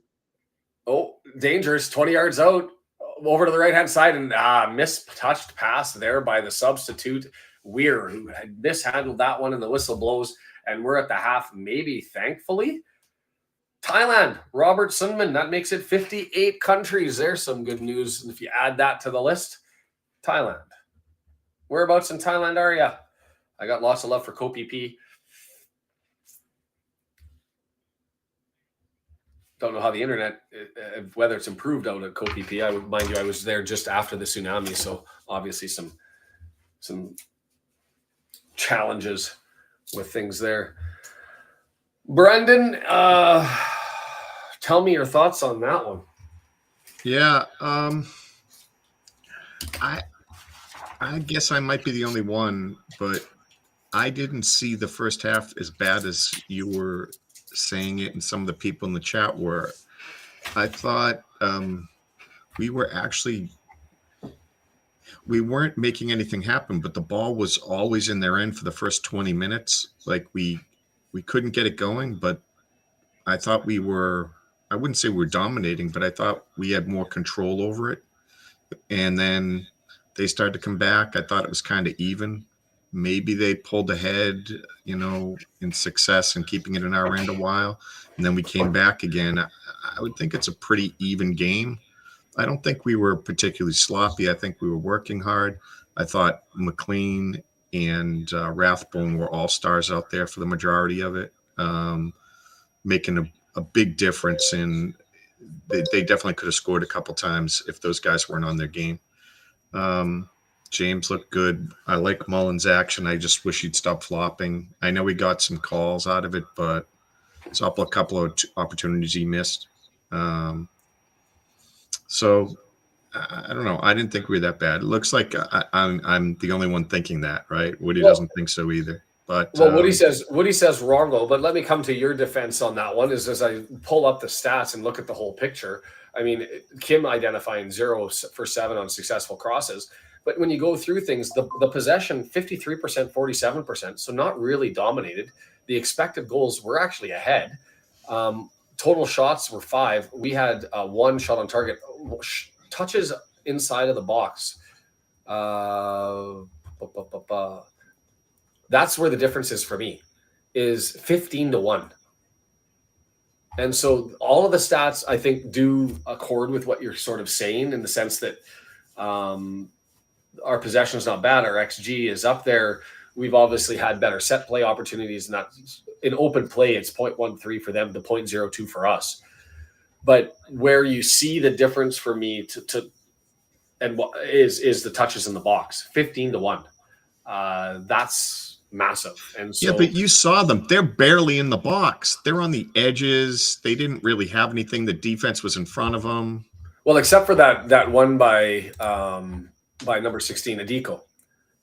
He had that opportunity that McLean had to race in. I don't know why he had that extra touch. Maybe it's just a little bit heavy on that first touch. But Adiko not in the game anymore. But he had that opportunity that was there and just wasn't able to get it in. So I get it. Maybe look at not the shot chart. If you're on FOTMob, right? Yeah. We have 1, 2, 3, 4, 5 shots. They have 1, 2, 3, 4, 5 shots. Theirs are just barely in the box, and ours are just outside the box. It doesn't feel like domination. Well, to me, it's the touches because it wasn't just the shots. It was that they were in there looking and making. It's for me, it's the fact that this is sort of Wigan statistically. If you look over their numbers for the season, this is a great representation for it. Is they're constantly sniffing around. They just can't seem to find a way to get a shot off threateningly, despite lots of possession in the box. So it's unfortunately following the script, right? That it's going to be hard to get a goal here, hard to break them down. I didn't think we would be this limited in our opportunities, but it's 0-0. And I think most people were thinking that this was going to be at best a 1-0 game. So we'll see where it goes. I don't know what else to contribute. I mean, you look around us, Blackpool is holding Birmingham at 0-0. Huddersfield's losing to Burton at the half. If you wanted to jump to the table, and I'll do the same over on my end, Huddersfield losing gives us some breathing room, right, from that 4th place, and we can leapfrog Wycombe with a game in hand, but we can leapfrog them if we're able to pull in the full 3 points here, and I would love that as an opportunity. Obviously, we're being helped out in the Birmingham game. Reading, they're tied. Barnsley, they're tied. Bolton, they're the team. And I said this with Carl Roberts is if you're looking for the teams that are chasing down the automatics, you've really got those 4 teams that have already sort of separated them from the crowd: Birmingham, Wycombe, Wrexham, Huddersfield. After that, you always tend to get, not always, but usually you find a second half team that comes from sort of nowhere, right? In League 2 last year was Doncaster. In League 1 last year was Charlton. And they rise from the ashes and they find themselves. And so who are the teams that are sort of in that 5th through, well, go all the way down to 18th if you want to, who could find their way to get back into it? And I continue to look at Bolton. More than Barnsley, more than Charlton. I look at Bolton, and they're up here again, eking themselves ever closer in a 1-0 leads right now at home to Lincoln City. So that pushes Lincoln down below them. They jump up over top, and all of a sudden they're into it with 2 games in hand, right? They're at 21 games played. They've got 2 games in hand, tied with Barnsley, 1 point behind Reading, 2 games behind Stockport. They take care of those and put those in the bank when they come up, and they're really up in and around with Huddersfield and us. And so to me, it's a 5-race battle if Bolton's able to maintain things. The question is, does Birmingham continue to power their way through? Does Wycombe fall off? Are we able to stick in? And who is Huddersfield? Because I just never know. Like, they've looked complete garbage at times, and then they've looked like world beaters at others. For right now, the teams around us are losing, unlike last week, or at least drawing, right? Teams around us are dropping points. Last week, or last game, everyone around us was winning, and we found the 3 points. I want a win now because it feels so good when you jump over top of a whole host of people because everybody else dropped points. So how do we get Barnes there, is going to Brandon? be a tough game too. I mean, you really want to get these points at home. Yes. And so the question is, how do we get there? We know that we're only going to get a 65th minute sub and a 72nd minute sub and potentially an 85th minute sub because that's just the script. But is there somebody on the bench that you think can come in and do something different than what is being done? Not particularly. Yeah, that's the concern that I have, is because if you're looking for somebody to be able to maintain and control things, you're looking at... It's Fletcher. Fletcher's the only real chance you have of making some magic happen. I mean, he and James are the, guys with the most quality. They can make a move on a guy in a phone booth. So he can come in.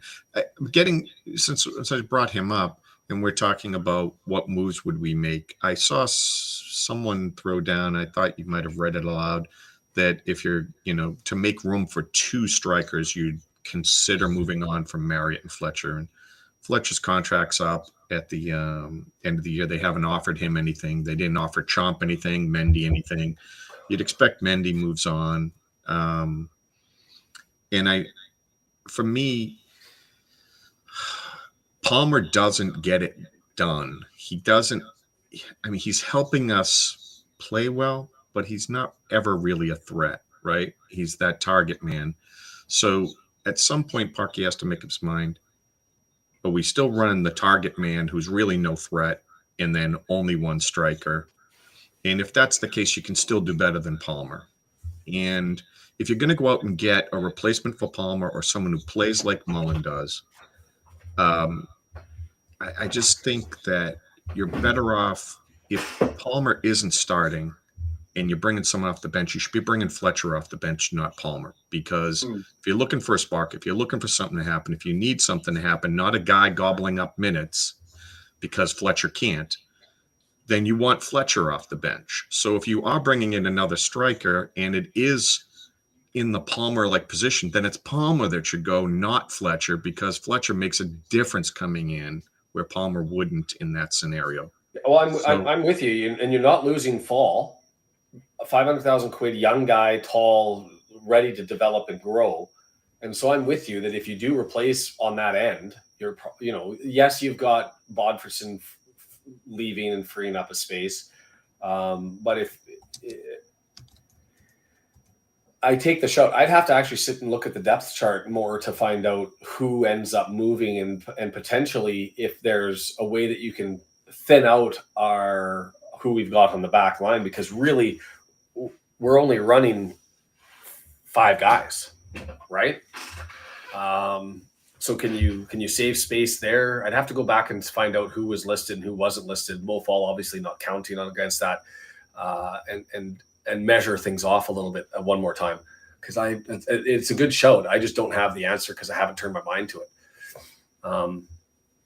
But I take your point. It's absolutely bang on. For this one, I'm trying to figure it out. Yes, Fletcher comes in. Is Lee going to be doing something different than, say, Rathbone or Dobson up front? Maybe if he goes in and for Dobson and you move Rathbone over to the other side, you get a little bit of more offense there, and I think we can get away with it in this game. Scar's not an upgrade offensively. I don't think you've taken Matty James out. And so personnel Yeah, I like changes. Lee for Dobson. That's a good call by Dave and you.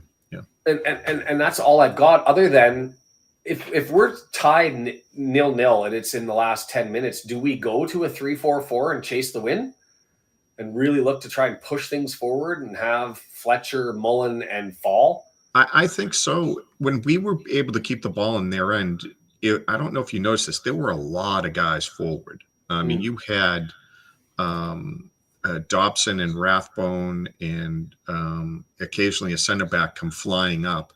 And if you've got all of those guys forward like that, you have a better chance. You have options. What I can't stand is when Barney has the ball and it's just Mullen or Palmer all by himself. And you're like, how's Barney supposed to be able to sneak that in with 3 defenders all around one Wrexham player? So he just has to drop it on their head over and over and over again. Yeah. That he can't hit that perfect pass, 10 out of 10. Come on. I get it. I was being facetious. I know. I just put him. By the way, there was one other thing I wanted to bring up. So we were talking to Kelsey, who another person born and raised in Wrexham, and of course we have Aaron, and we had many other people today, even chiming in from Wrexham, and I had asked him, what does he think about the success? Because he was, he's lived there a long time, so this has obviously been his team for a long time. Yeah. And he kind of alluded to the fact that there's all these new fans that came out of the woodwork. That's somewhat frustrating. And I was wondering if he's bothered by the foreign fans who never followed any English League soccer teams and then found Wrexham, or is he upset at the people from Wrexham who weren't tried and true fans, gave up on the team, but now they're back?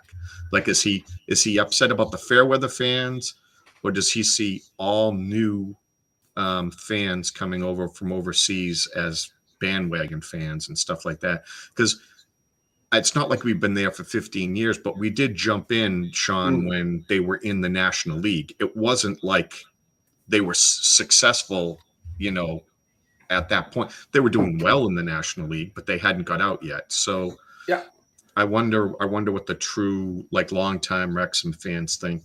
Is there any distinction between, new to the sport versus, maybe gave up on their team kind of stuff?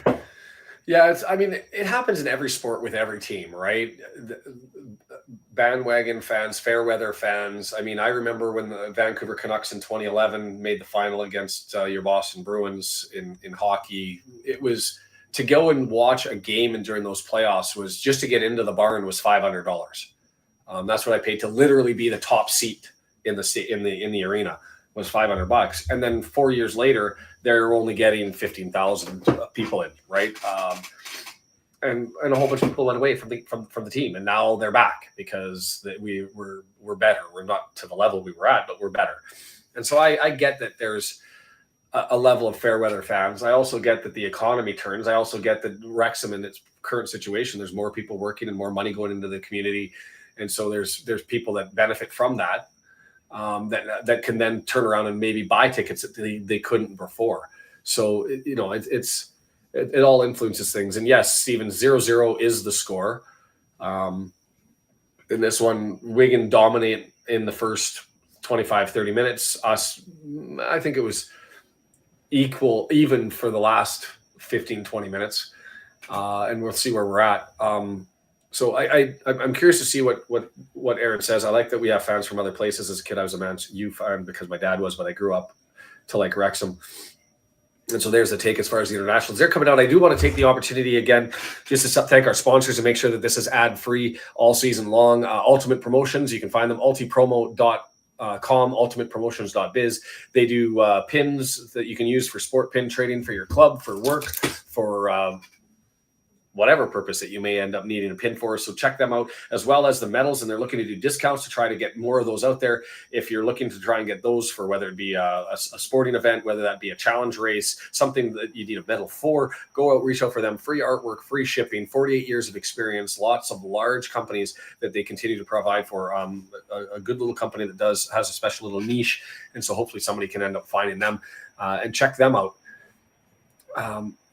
And it's interesting. One of the things I wanted to look at as well, if I ever find the time, is you hear that chant that where were you when we were, and you look at the teams around. They fill out their stadium when Wrexham comes to town. As the ball, we're almost underway here, so we'll maybe have that conversation after. But it's both sides. Like the where were you when we show up somewhere, they sell out. And so where were they when we were ish? And you have to ask that of other clubs as well. We'll see what the enthusiasm was. We're back underway, and I do have the toque at the ready, but I'm not going to bust that thing out just yet. As Wrexham going from left to right on your screen, that's towards the cop end. Wigan from right to left as they get it to Asgard, and Kluwerth falls, 18-yard box. Asgard slides forward, EOC, off the post, up in the air, and holy moly. That was James almost scored on ourselves as that one went up and hit the post. As when Kluwerth fell, EOC had to go over. So Matty James is scrambling back as Brunt's had to fill in for EOC's spot. And yeah, he smashed that up off the bar. To be fair, I actually think Chomp was there, that if it hadn't hit the post, I think Chomp was still there with the right hand screaming up and stabbing up into the darkness to try and stop that one. Yikes.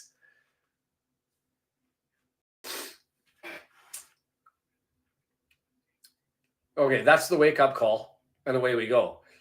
Palmer has it, tries to draw it over to McLean, and instead Wigan just collects it and grabs it on the interception. Brunt looking. The switch on diagonal over to Barney on the right-hand side, knocks it down to himself. Collects. Dobson's behind him. He's going to push forward to Palmer. He's going to leave it and flick it to Barney. No, he's going to fight a body off and get it back to Dobson. He's going to move it over to Rathbone towards the left-hand side. He moves back towards the right, tries to get it into the area, and it's headed away. And that opportunity doesn't die because we're able to steal another one. EOC over to Kluwerth. Down to Barney. Olakigbe is there looking for an offside, not given, so Palmer goes and collects it, and it's tackled there by Aimson, who has some words for the lino. Aimson sure is a chirpy center back, ain't he? Better start here. I'll take it. Barnsley goes up 1-0 on Posh. I kind of don't like that because of the table, but at the same time, I hate the Posh fans. So Dobson with it, running through the midfield, maintains it, draws it forward to Palmer, gets it to Mullen. He's going to go to Rathbone. He has to fend off Asgard. He's got Barney over to him, but instead he holds it up. Left footer. He was looking for Palmer to go and chase that down. Palmer just washes and flashes past him. Better start. Could Palmer have got to that? A little bit too far forward. Yeah.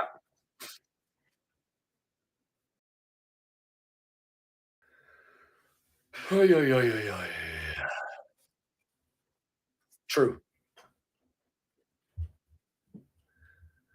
Tickle gets us back underway. Asgard able to win that one and flick it forward. And that's his Olakigbe who's taking on Kluwerth. 18-yard box into the area. Dances around and Kluwerth says, nope. Frees it up. Barney grabs it and chips it forward. Palmer not able to get it, so it's advanced forward. Now Barney's into a battle. And instead it frees up to Olakigbe, who's going to take on Kluwerth again. 18-yard box into the area. Goes towards the goal line. Drawing it back. And bangs off Kluwerth. It's going to be a corner on the left-hand side right in front of the tech end.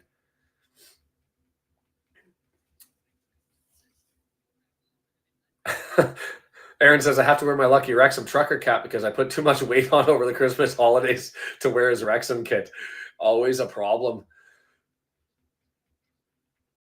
If Palmer has goal-scoring instincts, he might have, but he doesn't. So right-footed in-swinger coming from the left-hand side. Arms are raised. Here comes the foray. Far post, body there. Palmer heads it away. Well done because he had a Wigan player screaming in. And there's O'Connor giving this to the crowd as he tripped up his man. It's going to be a free kick over on that right-hand side. I'm going to have a chuckle watching this one. Palmer gets over there. EOC chasing it down. Oh, they're not going to show. Oh, and we got the throw in. Interesting. I thought that was going to be a foul.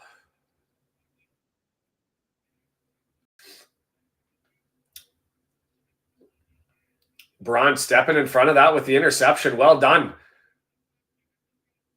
It's that fun little trade-off with Brunt. As many times as he comes forward sometimes and he puts himself into a dangerous position, there's times like that where he just wins an interception clear and there's an opportunity for a counterattack. It didn't work there, but it's an interesting trade-off.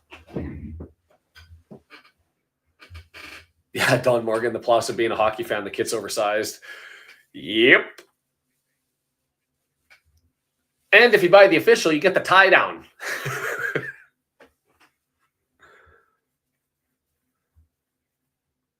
Went to Rotherham and had a great win. Would be perfect if we can beat Wrexham. So, wait, you're a Rotherham fan? I'm trying to figure out. Call Me Milo said wants Wigan to win.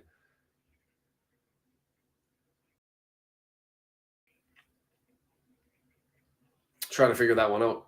Don't know who you're a fan of. Call Me Milo, but welcome anyways. Nothing hides love handles like a hockey jersey. No lie. McLean with it, looking for a throw in. He's not going to take it. He's going to leave it back there for Brunt. Brunt's going to go down the line. Mullen gets it. Nice little work to be able to handle that one, and he leaves the ball there. And McLean comes over and sticks it, steals it. He's got two people. Barney also on the far side, but too close to goal, and Tickle's just easy to come and jump up in the air and collect that. Fair. Would have loved if he could have got that away from wow. And Ola Kigbe dances around Cluworth and then it gets dragged down by Barney's played advantage opportunity and missed up over top. And the ref says that's a goal kick. I was going to give you advantage. I gave you advantage and you took that opportunity and it was there. Welcome, Milo. Always nice to have a Wigan fan here. I'm curious what your take is on your new ownership. And are people optimistic because even though you're sort of middle of the table and you're not where you want to be, are you still just happy because you've got like a solid owner for the first time in a while? Santiago's at church right now and can't stay, but wanted to jump in and say Happy New Year. Welcome, Santiago, and we'll see you in the new year. Have yourself a good one. Enjoy your Sunday and Happy New Year. Palmer flicks on to Mullen. Mullen, nothing but blue jerseys around him, and he played it too heavy, and so it's just Ola Kigbe comes back and collects it through Sessignon. It's going to move forward. Well done to be able to pillage that one from Taylor, and now it's James McLean over on the left-hand side. Drawing back, and we're going to eat up some possession here.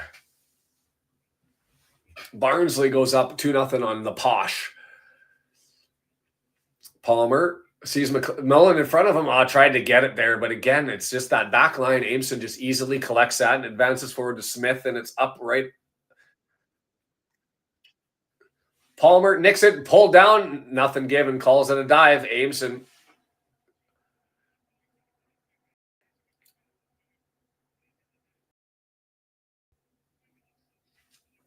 Ola Kigbe wide open. Cluworth comes up to match him inside the area, and Cluworth gets in front of that one, frees it up. Barney slips and falls to try and get out in the challenge, so Ola Kigbe able to collect it. He draws it back to Sessignon.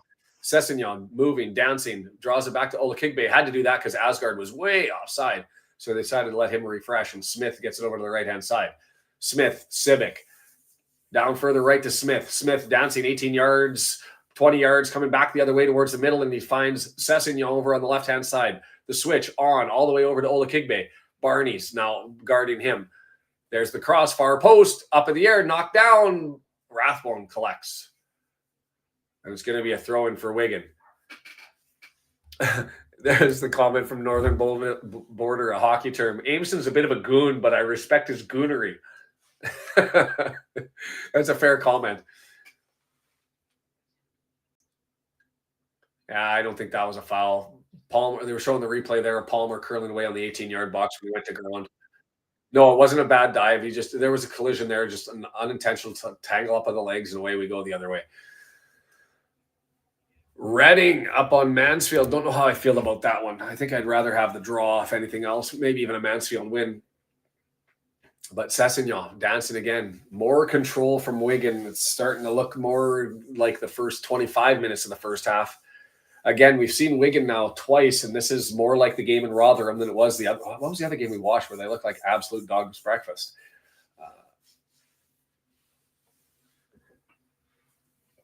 Stevenage up 2-0 on Bristol Rovers. Thank you, W&G, for those in the chat. If you're over on X, you're over on Twitch, come over to YouTube at The Red Horde. Join the chat. Now up to 58 countries. Barney with it. Lots of space. Right-hand side, 18-yard box. He's got 3 red jerseys in front. In forward, Mullen. That skips past everybody. Mullen was there. McLean was there. Palmer was there. And it fits all the way through, and it's going to roll out for a Wigan throw. Blah.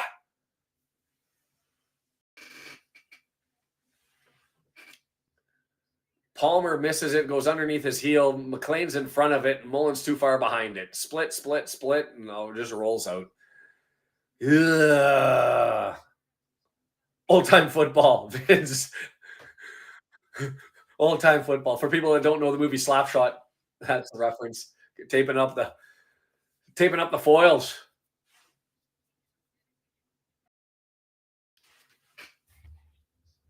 Wigan plays it down. EOC able to get control. Has Taylor putting the pressure on, able to draw it all the way back to Chomp. Probably the right play in that circumstance. And Chomp, right foot. Too heavy, misses everybody. Barney's putting on the chase, trying to put pressure on Sessignon. Sessignon's going to have to play the ball. No, just frames out Barney and goal kick.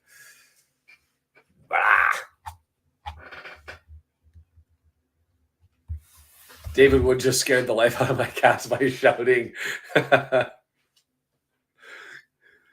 Even the pets need defibrillators.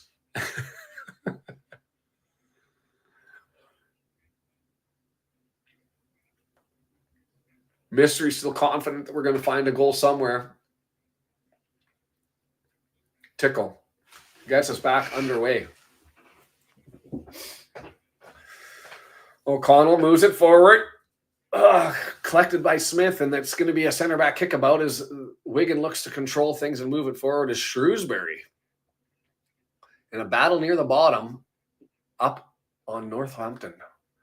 Necessary. Asgard had control, and then Rathbone says, no, you don't. Matty James is going to play it back to Howard and Chomp. Whoa, whoa, whoa, whoa. Whoa, whoa, whoa. Chomp completely misplayed that one. Took a whiff.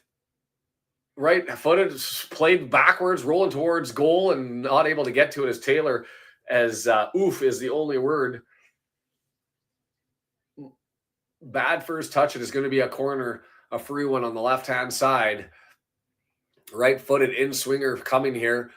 Far post, dangerous, all open. Wow. Potential penalty there. I thought McLean gave him a bit of a shove, but the referee, no business, no attention to that. And that's an obvious one. That was Wigan Warriors, the rugby league team, just leaned the shoulder into Mullen away from the ball. Oh, was that a push? No, that was sold. That was a flop. I don't know. Back post, and that was weak. That was weak by Civic. Civic needs to be better than that. Had the opportunity to get to the ball on the right side of the ball, has the defender behind him, and instead of getting there, takes the flop.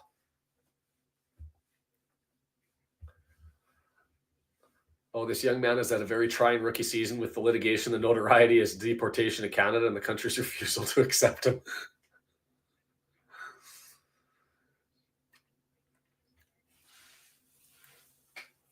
Brunt, Dobson able to eke that one back to Cleworth. Oh, my dog hates Wrexham, or at least Wrexham games when I'm yelling for no reason. We need to worry about the pets. Brunt, nice little dance there, and gets it forward to Palmer, and he's going to get it back. Does Brunt? Is he going to take a shot? No, he's going to go to Barney. Barney crosses. It's there. Oh, in front of 3 players again.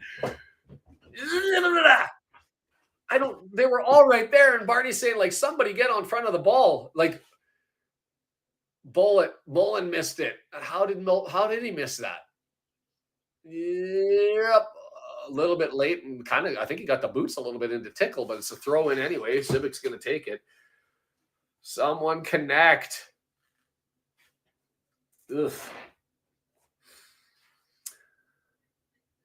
7 minutes from Fletcher. EOC advances it forward. Lots of red jerseys forward. McLean put it up in the air. Palmer sitting there. He's not able to get to it. It's cleared up free. Taylor, in the mix of 4 red jerseys, was able to maintain the ball, but then it's nicked by Dobson. It's over to Barney on the right-hand side. Slow drag. He's got 2 men with him. Draws it back over to Dobson. Dobson to Barney. Barney looking to serve it. No, he said he's going to dance. He gets around him. Sessegnon, left footer, blocked. There it is. Scores! Yes, baby. Barney with the magic. He faked and sold that move over to the right, came across around the left, and then took a crack and had just rolls, trickles, moves, winds its way in and found the back of the net. There you go, Kim. Grab the game by the neck. Get in. Get in. Woo. Oh, breathe a little bit, everybody. Breathe. We're okay. Barney. The dagger. Gotta love that. Just whips Sessegnon, who slips, and then he moves forward. Olakigbe comes out and he puts it forward, right, aiming towards Mullen. Mullen doesn't get to it. And I think Tickle had to respect the opportunity that Mullen had with it. And so that was a deflection too off the ass end. Barney hit Smith, and that throws Tickle going over to the other side. Yes. Yes. Life's good, baby. Life's good. The assist by a Wigan player's arse. Smith's backside.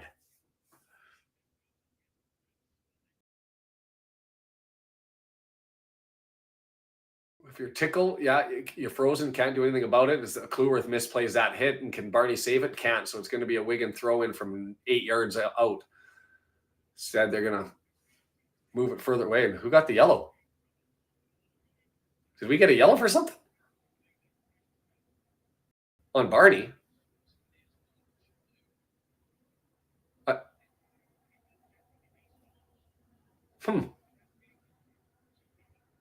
I didn't see anything that would have justified that. I don't think he played the ball and kicked it away, but I'd have to watch the replay. Matty James knocks down and gets it back, and he's going to play it up to to Dobson, who's running down all by himself. That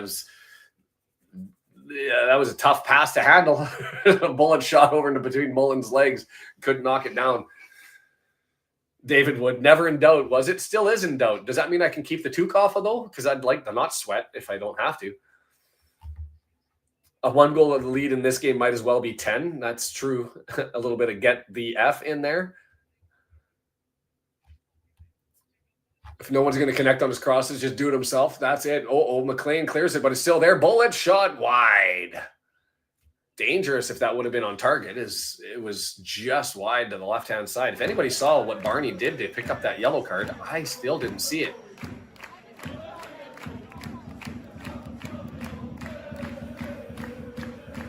Brunt's been very good. He had that one challenging play where he came forward, but it's like I said, it's one of those trade-offs. He goes for the interception, and sometimes he ends up putting himself in a dangerous position. Lee is up and putting on the kit. Fletcher still got the penny on.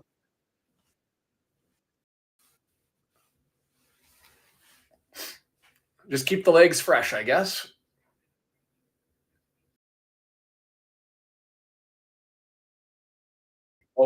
Barney missed the pass to Palmer and gave it away to Smith. Fortunately, it's far away from the goal, but there's a nice pass to the middle of the pitch. Asgard Kluworth has to respect it, so he's going to go out and challenge him, leaving Olakigbe open. It's drawn back, and a bad pass lets us off the hook if Barney's able to get there, but he can't. It was such a bad pass that it threw off the defenders. Fortunately, they're now 20 yards out, 25 yards out. Olakigbe with it, taking on Barney. Towards the area, right foot, crossbar post. Asgard knocks it down. Smith, he had made contact, couldn't get it forward, and there's a bad touch, and it's able to be cleared. Breathe a little bit, but let's get a better clearance. Well done on the assist. As Olakigbe draws it in, he's going to get a corner out of that one as it bumps into Barney and out. The toque magic is finite. Yes, assist to Wigan. Well done. The great assist.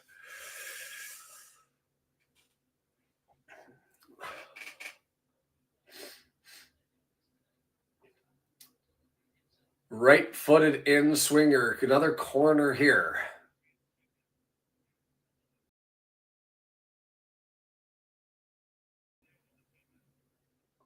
Far post. Dangerous headers there. Rathbone clears it. McLean now with it. Get it further down the pitch. Leaves it for Mullen, and he's on this challenge there, taking on Smith. There's a battle, and the ref says, no, we're going to go the other way. Free kick. Mullen getting a little bit too handsy.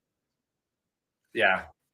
because it's always a defender when there's a scrabble like that and the ball comes free and 2 people are at it, you always say give advantage to the defense. Parkey out on the pitch. The ref says, whoa, whoa, whoa, slow it down. And here comes another sub. The second window, that leaves only one more for them.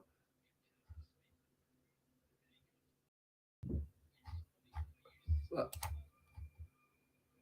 trying to figure out who that was coming in.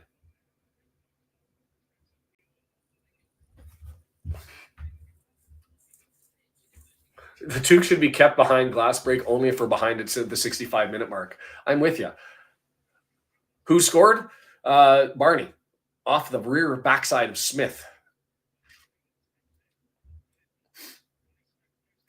Pass, looking for old Barney, outpaced him. Well done. Olakigbe's got lots of pace, and Barney outworked him and got back to that one. Wouldn't have expected that. If you would have said Barney in a foot race with Olakigbe, I would have put my money on Olakigbe. Bolton up 3-0 on Lincoln. Making my shout of Bolton making a comeback in the second half of the season, unfortunately, looked good early. Sessegnon with it. Switch all the way over to Kerr. The man who rejected Wrexham with the ball moving forward. Right-hand side. Smith tries to get it in. It's blocked by Rathbone. Matty James, not the best header, but it's collected by Palmer, and he flicks it up over to Dobson, and Dobson has some space. He's got Mullen over there. Tries to find him in Ames, and he's been solid back there in the entirety of the game. Draws it forward, and it's going to be Sessegnon moving it forward with Olakigbe on the left-hand side. Olakigbe, 18-yard area, 2 men on him. Dobson steps in front. Cleworth collects the garbage, and Cleworth just chips it forward and relieves the pressure. And it's going to go for a throw-in. Here come the subs. No 65th minute sub on this one.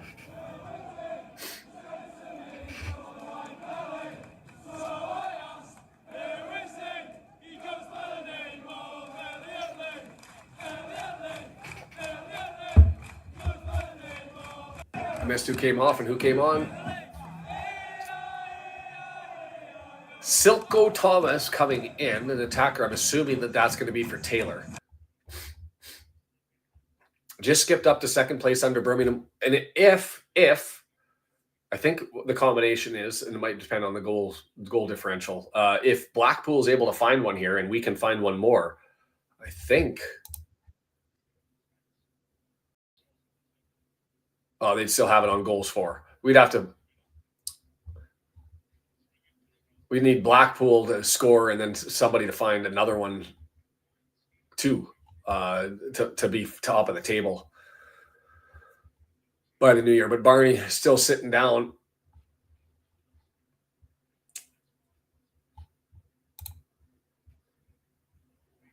Yes, we are all Blackpool fans. And if you're just taking a look at the league table just really quickly, it's always dangerous to do that while the game's going on. But you see Huddersfield losing, Birmingham drawing, and then you've got Reading, Barnsley, Bolton all trying to draw closer to the top teams. And then you've got Mansfield, Lincoln, Exeter City all falling off. Leyton Orient sort of coming out of nowhere. They're going to jump into 10th. That's quite the run for them. Sam W's here. How are you? Welcome. And so Sessegnon looks to get us back underway here. Extended delay on that one. Asgard gets it to Sessegnon. They're going to draw it back to Aimson, and it's going to be a center back kickabout. Hold. And you know what? Forget that. Go on the front foot and get us an insurance marker. Mohammed, welcome. And Mohammed was identifying that it was now sitting in second place here. Maintained possession by Wigan, continuing, but they're backing up 40 yards out, and Mullen comes over and he nicks it, but he nicked it to a Wigan player. Rathbone tackles it, gets it free, and it's scramble play around the midfield, and you know what? I'll take that. If they can't get it across 40 yards towards our goal, I will take it. Asgard with it now. Cleworth all the way out on him. He's dancing. He's looking for options. He's going to go for a far diagonal switch over to Smith, and he's offside. Ha. Is there a yellow card for kicking the ball away there? Fletcher and Lee. 69th minute, 70th minute. New friends, always welcome. Always welcome. And for those people that listen over on Twitch or Twitter, make your way over youtube.com @the Red Horde. And I'll make this shout out and remind you at the end of this, trying to get the TikTok to 1,000 people so that we can stream over on that. I'm thinking that we can get some new people from that platform. So if you get the opportunity, tiktok.com @the Red Horde. Jump over there and hit the like button or the follow button to try and get that to 1,000 members so that we can stream over there live and try and draw some people in over here. I'm not sad that Mo isn't coming in yet, but Lee coming in for Mullen is fascinating.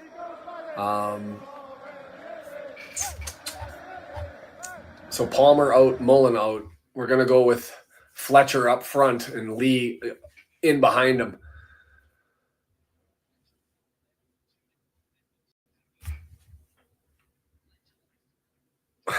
That's a great question. Why is Fletcher's, and it's not his new celebration. He did it earlier in the season as well, but it's more pronounced. It's more pronounced. And yes, Dave, smash like and subscribe. So here comes the throw in left-hand side, 70th minute. And we see the last subs for Wigan throwing on their kit and getting ready to come in. That'll be the final window for them. Chasing it down, Ameson grabs it, collects it, smashes it down the pitch. Good, well done by him to be able to find a body moving forward, as that's Ola Kigbe over on the right-hand side. Kelsey says Lee's got a goal in him. I hope you're right.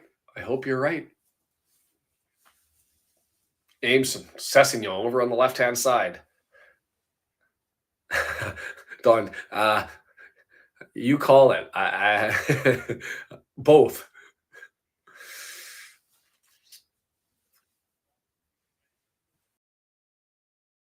Long ball forward. Chomp comes out and collects that in front of Jensen Weir, one of the subs.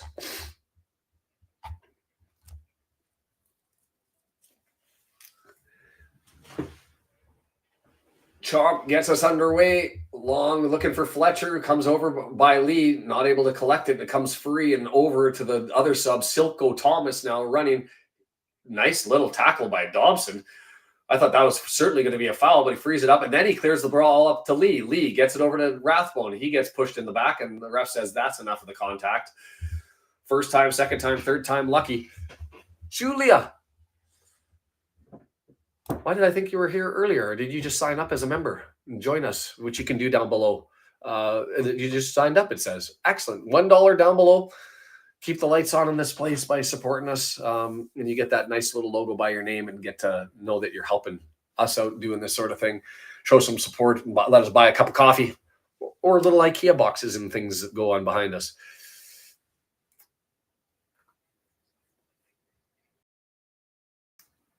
Ola Kigbe coming off. That's good news. All right. So Ola Kigbe and Sessignon, they've changed over their left-hand side. Colin McManaman and Joe Hugel. So they're moving attacker. They've now got Silko Thomas as an attacker, Colin McManaman and Joe Hugel all up front.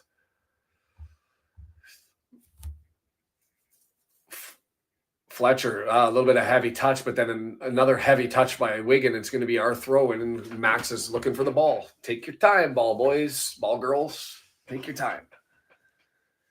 67th minute in Birmingham, still 0-0 there. Huddersfield still down 1-0 to Burton.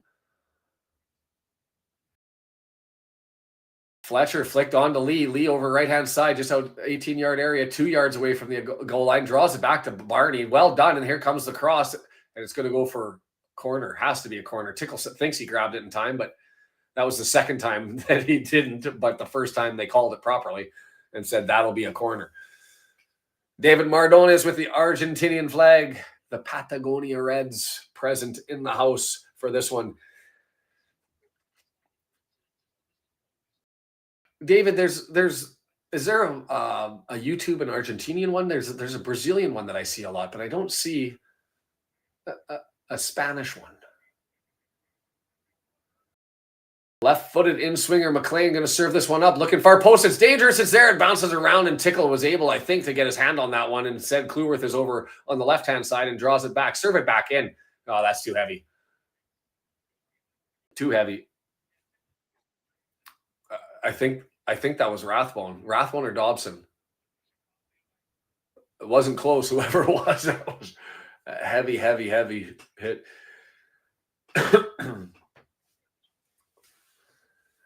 So Tickle looking to get this back underway. 15 more minutes until we get to added time, and there's going to be some with the subs and with a couple of laydowns, probably 5 minutes at least.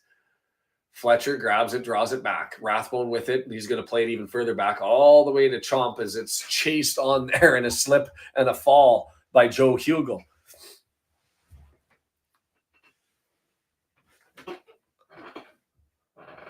Ollie kicked Bay? I don't know what I said.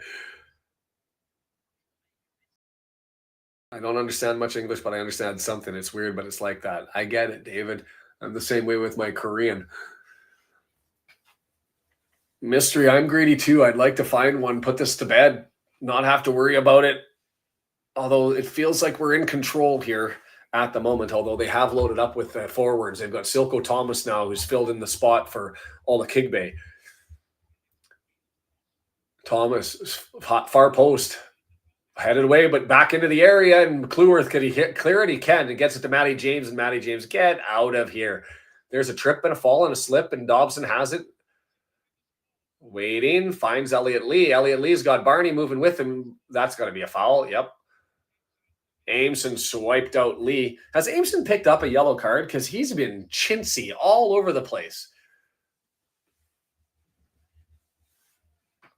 Like, it's well framed. He goes through the back of him.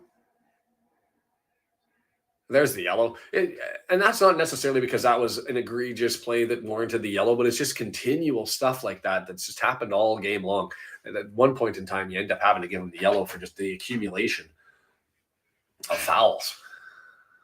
Loose ball, and that's a foul, and that may be a yellow. Oh, they call that a dive. Fascinating. This referee is not buying anything. Well done. Stolen. Rathbone gets it over to Lee. Left-hand side, 22 yards out. Lee goes to push towards the middle, curls the other way, draws it back to McLean. I'm okay with possession. As Brunt steps forward. Driving forward, dances around two guys. Brunt floats a beautiful pass out to Barney. He's got it now. Up, far post. Fletcher, no. Brunt can't get it and just goes over top. Dave, you just described my marriage. Sometimes I need an English to English translator for Canadian, USA, UK. Sometimes I just repeat back what I thought I heard, and it makes no sense. And for the longest time, being confused about oat and note. The commentator said, Mr. Ticklehands? It's never wasted money, Andy. Never wasted money because 80% of it goes to the club, or unless they've lost their audio. I still got Mark. I know he lost his audio for a bit in the first half, but he's been back. Mark has throughout this. This is when we all become religious. Yeah.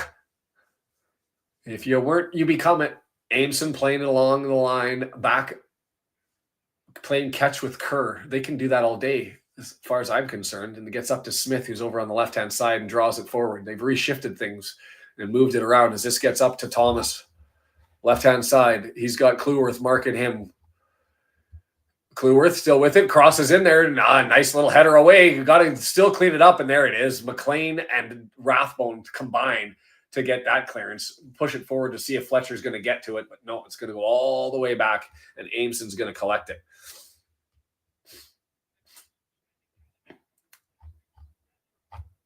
Andy Cannon warming up. Smith with it. He's going to move that forward. Thomas with it. I'm missing the sub. Oh!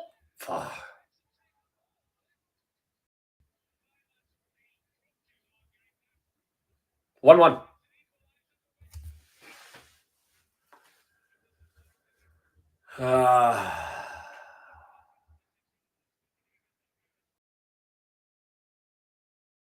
Brunt was yelling handball. But that's one of the subs, 9. I was too busy trying to figure out. Joe Hugel comes in, makes it 1-1. That was, I mean, it was there. It was there. Barney was with it. Thomas dances both of them, splits the gap, and Hugel's just there on the other side. He raises his hands. I mean, he was, yeah. I'd like to see the angle. I mean, it wouldn't. He was clearly offside with Brunt, but the question is whether EOC put him on. But it was a good ball in. Now punch him back in the mouth is what we need to do. 80th minute.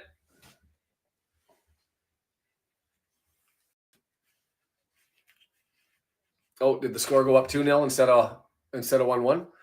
Well, we'll change that one around if it did. As Fletcher has the control of it, brings it back. We need the 3. We need the 3.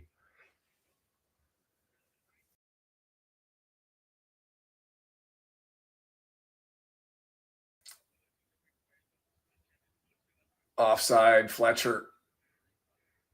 Oh, they're calling a foul? Interesting. It's 1-1. It's 1-1. I don't have control of the scoreboard, so I can't chase it.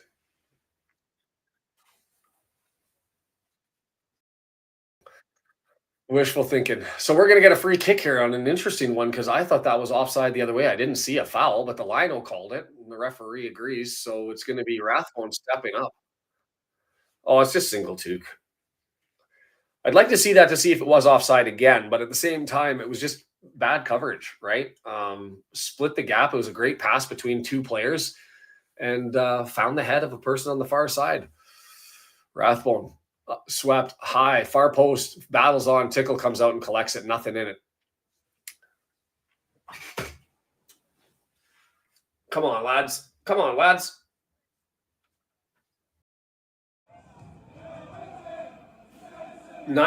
Eight minutes until we get to the added time. Probably 5, maybe 6 minutes to go in this one. So we're looking at 14, 15 minutes to find some magic.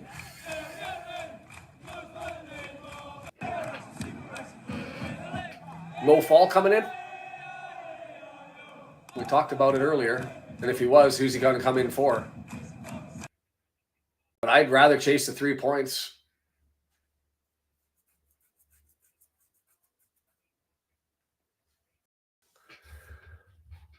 Chris got message retracted. Can't do the all caps. So I'm assuming that's probably what it was. A person wide open shouldn't be that open ever. I'm with you. And I didn't see the build up over on that far post to know exactly how he got there. I just saw Brunt raising his hand, serving as a goal judge to tell us it went across the line. We're allowing too many late goals of late. I'm with you.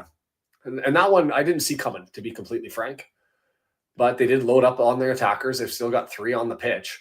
Matty James, well done to be able to collect that and snap that back to Rathbone, who has to jump over top, skip rope on the leg, and it's over to Dobson on the right-hand side. Switches on, looking for Fletcher. He's going to head that down to Lee. Lee, a little bit heavy on the first touch and lost control of it. And here come the Latex. Barnsley goes up 3-1 on Peterborough. Fall for Dobson.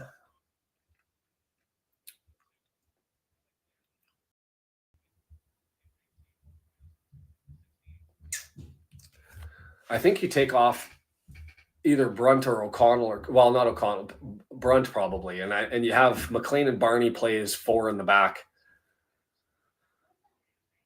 Danger again. Yikes! Here they come. McManaman dragged down, looking for a pen, not given. Kluwerth collects it and plays it forward. He was in dangerous territory, but I think he just went down too easy, and you can't do that. It's not the late goals. It's the wasted chances when we should be up 2+ goals. That was close to a disaster, but yeah, the flop. And the referee hasn't been buying those all game long, so we'll take it. 6 minutes to find some magic. Fletcher flicks it on. Opportunity here. Running forward. Oh, red. That's a red. That's off. He was free and clear and a scoring. Oh, come on, ref.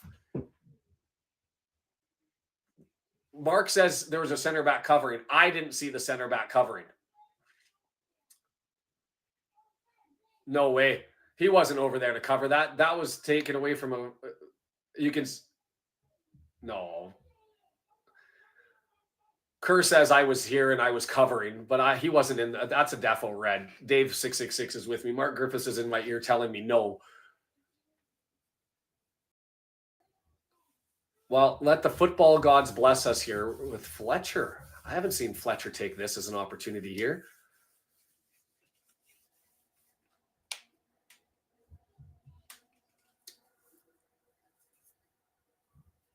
Mia thought it was stoneball yellow until he played back the replay. That has to be a red.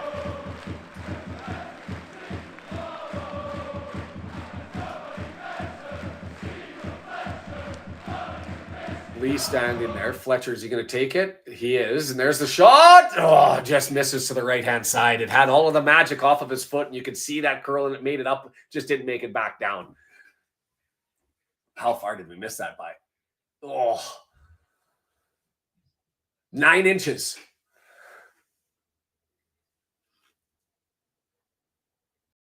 Nine inches. Nobody gets it? I got it. I was waiting for the celebration. 9 inches.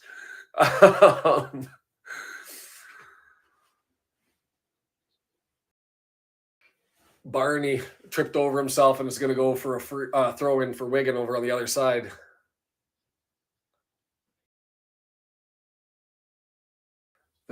The double toque action. Mo Fall coming in. I'm assuming that it's going to be somebody in the back line because that's usually what we do when we go 4-3-3 is we leave 2 center backs in the back. We let the wings move on the left and the right. McLean and Barney stay in. When is Nickel back?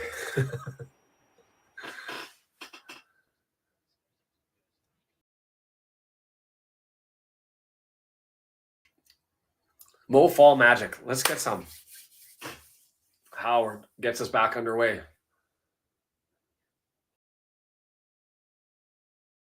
And then it's going to be a throw in for Wigan. Went too far.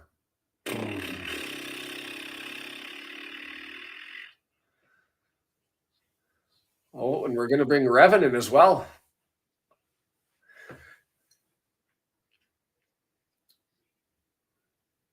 Rathbone off.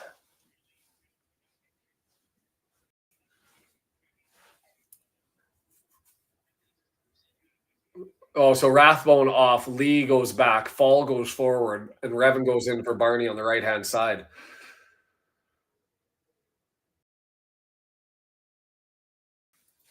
Come on, young bucks, do a thing. So Fall came in for, it was Rathbone. So Lee just steps back into the midfield. And so we have Fall and Fletcher up front.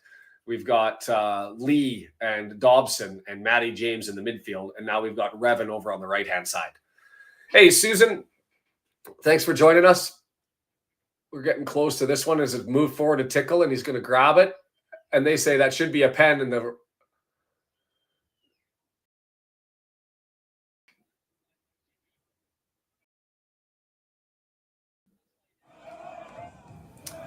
Back underway. Smith with it on the left-hand side for the Laddicks. And that's to Weir, who picked up that orange card. McManaman jumps in front of, maintains control, Asgard, but he loses it to EOC. EOC turns it over. Matty James, now Lee has it, picked it up off the feet of Matty James. Draws it over to McLean, left-hand side. 2 minutes until we find out how much added time we got to move the ball forward and rescue all 3 points, lads. Come on.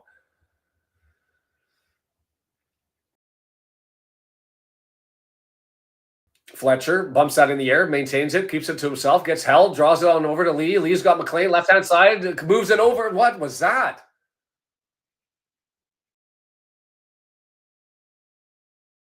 Like, what was that from McLean? Like, you've got to put it somewhere. Like, either put it on the net or put it back. Like,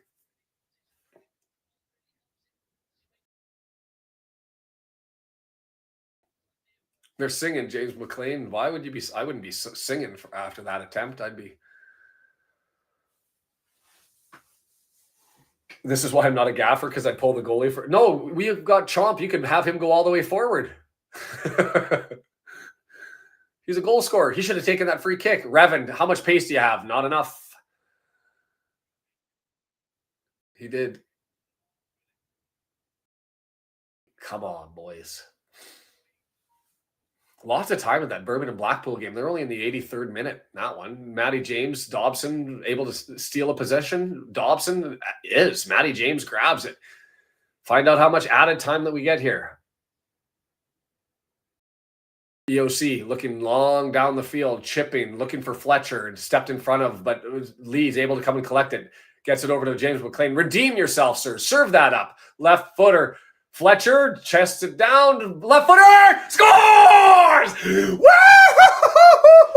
Fletcher magic. Show it off, sir. Hit that pose. Celebrate, man. Middle of the pitch. McLean redeemed himself with a beautiful cross along the face of goal. Fletcher's there. Chests it down. I thought, play it. But Fletcher, way smarter than I am, takes his time, finds the right corner. And we're up 2-1, baby. And I've spit all over the place, and I'm sorry.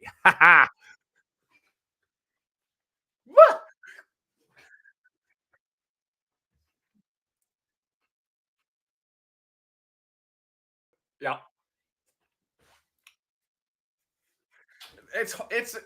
It's predictable, this toque magic. It's predictable. Oh, my word.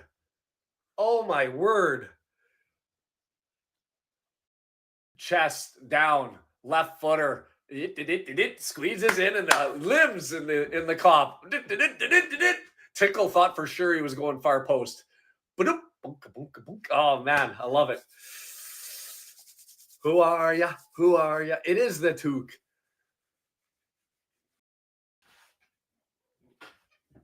Oh my word. I missed how much added time we had. And that whole celebration and that whole thing. And so anyways, here we go. We're back under. And now we got to hold, lads, as Hugo gets it over to the right-hand side. McLean, that's going to be a card if that's at least a yellow. I mean, he clattered into him.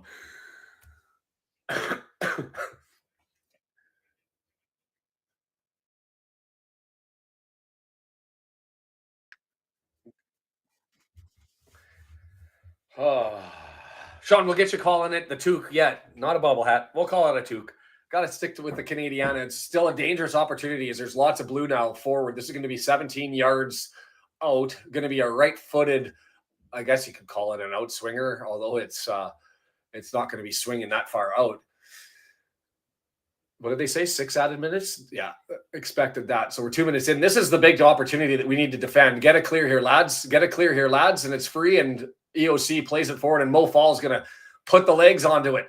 Go on, Mo Fall. Find yourself an opportunity here. He's got McLean on the far post. He's got Revan pointing at the corner, and Fall's going to give it to him, and Revan's going to go to the corner flag and take some time.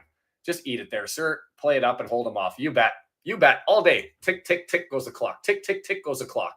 Tick, tick, tick. Keep going. And that's going to be a goal kick. Well done. The Viking Jesus. Update the scores. Okay, we're 2-1. We know we're 2-1. We're so excited. We don't update scoreboards because we're just that excited. 3 minutes left. Tickle quickly. Left-footed. Wrexham is definitely the added time. Cleared the other way. Or it's with Civic in the back. Ameson over to Kerr. He kind of flicks it on. Mo Fall can't get to it, and Dobson comes all the way out as it's moved forward by Smith. Smith can't get it off there. Asgard doesn't control it, and Lee's going to be dancing around trying to get it around Civic. Lee taking on Civic, draws it back, and well done, sir. James McLean. Switch, far post. He's got Mo Fall. Can Mo collect it? No, he can't. And so Smith is going to clean it up 35 yards away from goal. We've got 2.5 minutes till the end of this one as Smith has it. Mr. Tickle Hands got beat good. That'll hurt the save percentage. Ha ha. Loving this. 2 minutes. Come on, boys. Hold. Smith across the halfway line, moving forward. Gets it up to Thomas. Silko Thomas taking on Seb. Revan. Mo falls all the way back. He splits the difference. And Dobson, you can't run into Dobson. Dobson just takes the ball off of him. Revan taking his time, and he's going to chase it, give it to Dobson to chase off. Put your head down. Get that gel flying in the wind.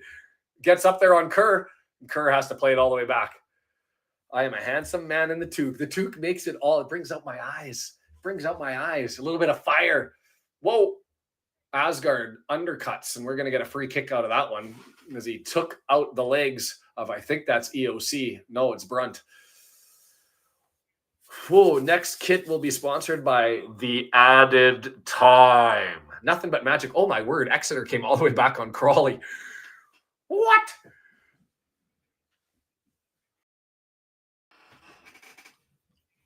Mm.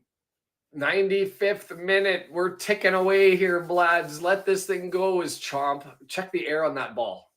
That's an homage to the keeper in the previous one when Wycombe lost as the Crawley.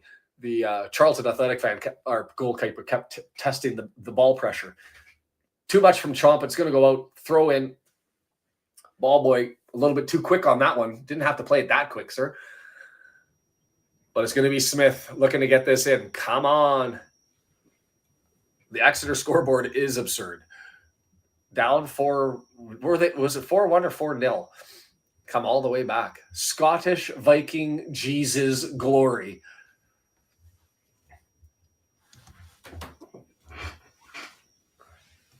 Matty James. Oh.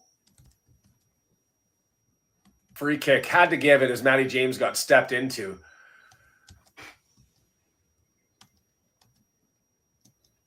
Let that tick. Let that clock tick. I don't think Bamford's coming. Yeah, I just stepped into the back of his heel. Matty James with a nice little tackle and then just got clattered into. It was 4-0. Juan G. Hernandez subscribing. Wensley joining the club.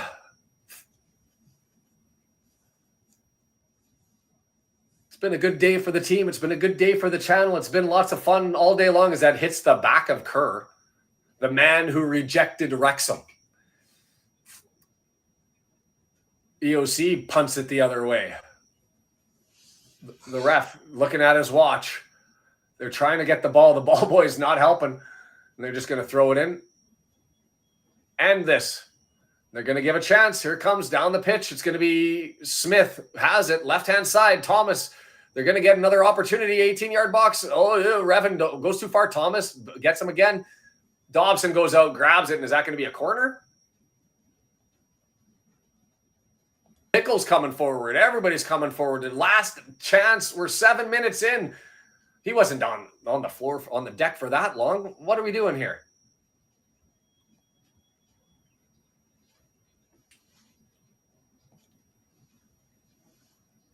In swinger, here it comes into the box. It's dangerous, headed away. Mo Fall with it, and he would have had his goal. Full time. Woo! 3 points. Put him on the board. It's a good, great, wonderful, magical day.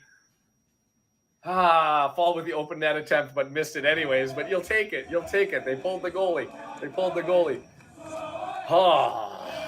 Smash that like button, says John Olson. If you're over on Twitter, you're over on Twitch, get in here and jump in the chat for a little bit as we wrap this up. Won't be too long, but come and give a like button. Breathe, everybody. That was great. Brendan, fill in so I can have a moment and take a drink. I spit everywhere on that goal celebration. Let us know your thoughts on that second half. Yeah, I thought it was great. I apologize. I was talking. You could hear me the whole game, Sean, but I wasn't feeding that out to everyone else. So I was saying stuff. You were responding to me, and we looked crazy as a together because I wasn't feeding my audio out when you were on screen. My bad. No, a bunch of things. First of all, I want to say thanks to the Red Horde. This has been the most active chat, and I got to tell you, it makes the game so much fun. It feels like I'm in a room full of friends, and we're all, talking back and forth and keeping the action going. And it's just been a really good day. And again, the double toques is what did it. Absolutely. We put on the second toque, and next thing you know, Fletcher's goal. And it's happened. It's the women's game. It's our games. And the thing is there were 2 games we didn't put it on. We suffered. And I know we keep saying, the toque should be broken only in case of emergency. But at the same time, the frickin' thing keeps on working.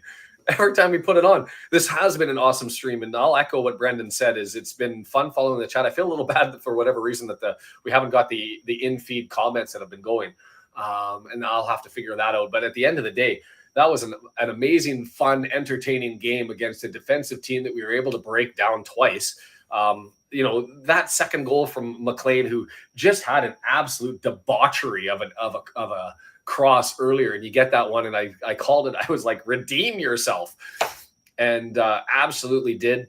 Fletcher with the great play on that one. The first goal with Barney dancing his man over on the right-hand side and getting the assist from Smith off of his backside and beating Tickle. Had the defensive breakdown, had the letdown. How did you see that one from Brunt? Do you think it was offside? B, does it matter because we were just beat that bad? I don't think he was consciously trying to put him offside. I think the guy broke and beat Brunt. He lost track of his guy. He looked at the ball, didn't see where his guy was. His guy cut across him, got open, and it was probably close to a offsides. Too hard to tell.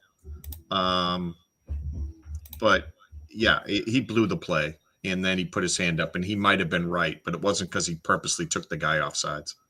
Yeah, and then we had Matty James. They're just showing this one on the iFollow, the Asgard entry into the box, and Matty James hammering the crossbar with it. Swiss, thanks for joining and signing up. Brand new member. I had a couple new subs that came in. Feel free to hit the subscribe button. You can hit notify, and then anytime we go live, you'll be let know. You'll get told that we've signed up.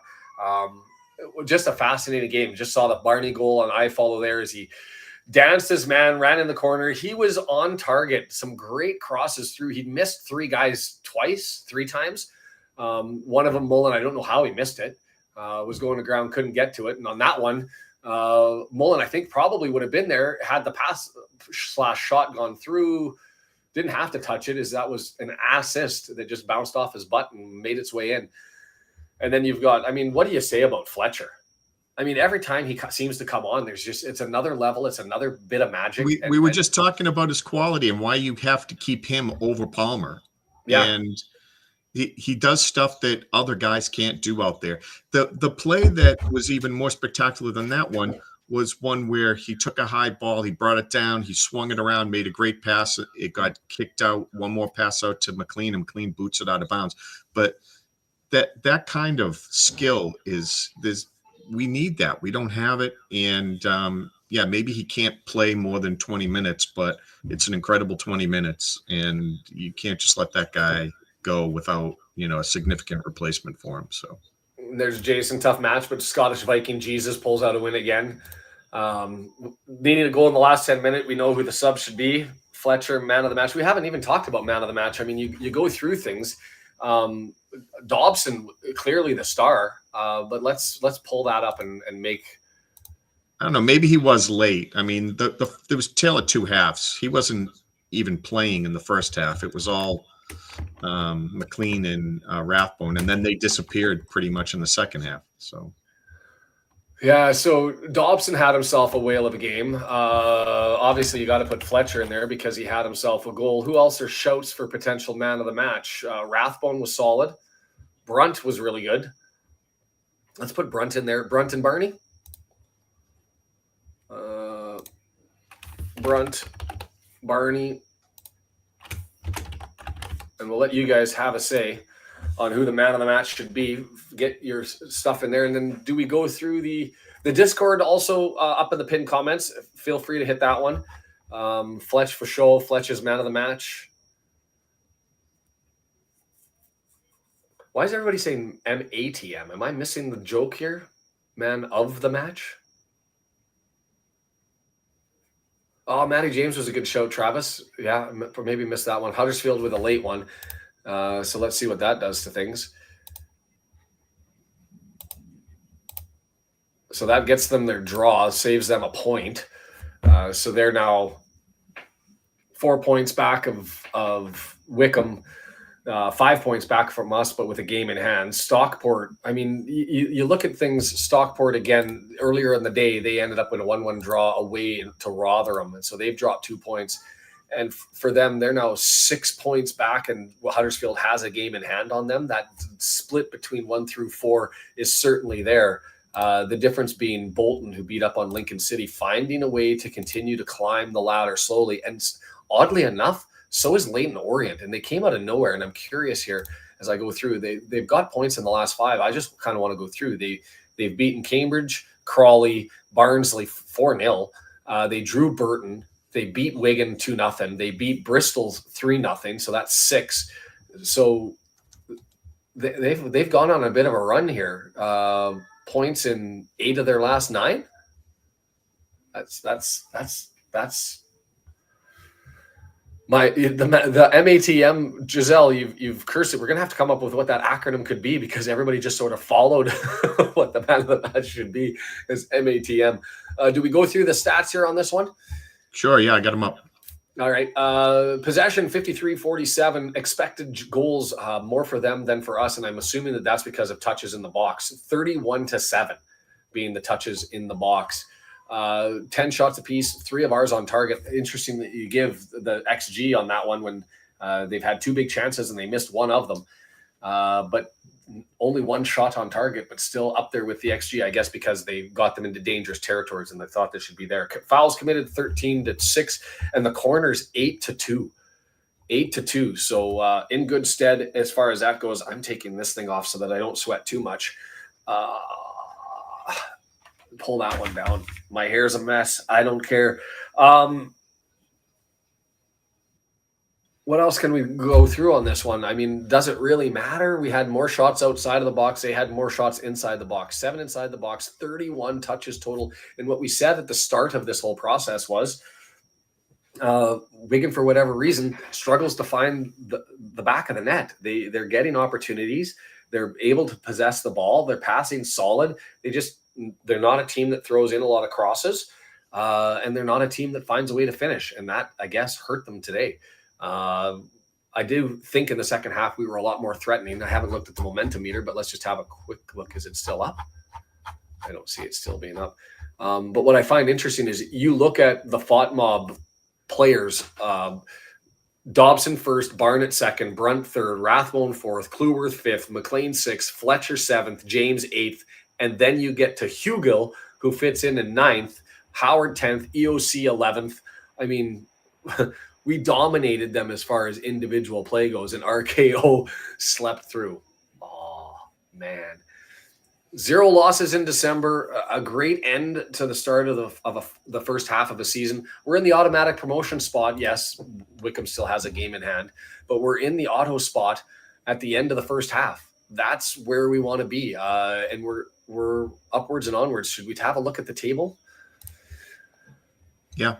That one, full-time, Blackpool taking 2 points away from Birmingham. So that's good news. Sort of good news everywhere. Wycombe dropped 2 points. Birmingham drops 2 points. That sets us up into second. And even though teams have games in hand, Huddersfield, they dropped 2 points. And so unlike last week where everybody won around us, this time, everybody won. Evident we need a young, strong, quality striker in the January window, says Mary, and donates $5 with that one. Thank you so much for the contribution. And youthful, I will take. I mean, I will take a 26, 27, 28-year-old too if they're that quality, but we got to pay the money for it. But yes, thank you, Mary, for that one. Long night, had a visit from EMS for the newborn. Oh no, RKO. I hope everything is okay and it all works out. And it's just maybe something simple like croup that's scarier than all hell, but everybody's going to be too good. And that's Dave actually says the same thing. Not too youthful. I hope 25 to 27 would be great. I want somebody who can step in like right now and run and go, who's had some minutes and is ready to have a rip. So Birmingham sitting top of the table, 1 point ahead of us, 2 games in hand. But that's going to be frustrating for them. I mean, you're hosting Blackpool, and maybe that's just the quality of Blackpool, and we need to give them credit for it. They're a better team than their 15th overall position. A lot says that they should be. But Wrexham, we're sitting in second, obviously 48 points. Now all 23 have been played. Wycombe, Huddersfield, that's your top 4. Then the big drop, 6 points and a game down to Stockport. Reading's there, though, at 37 points and a game in hand. and Barnsley, Bolton starting to climb. Charlton now, despite getting the 3 points today, still a ways of a way back.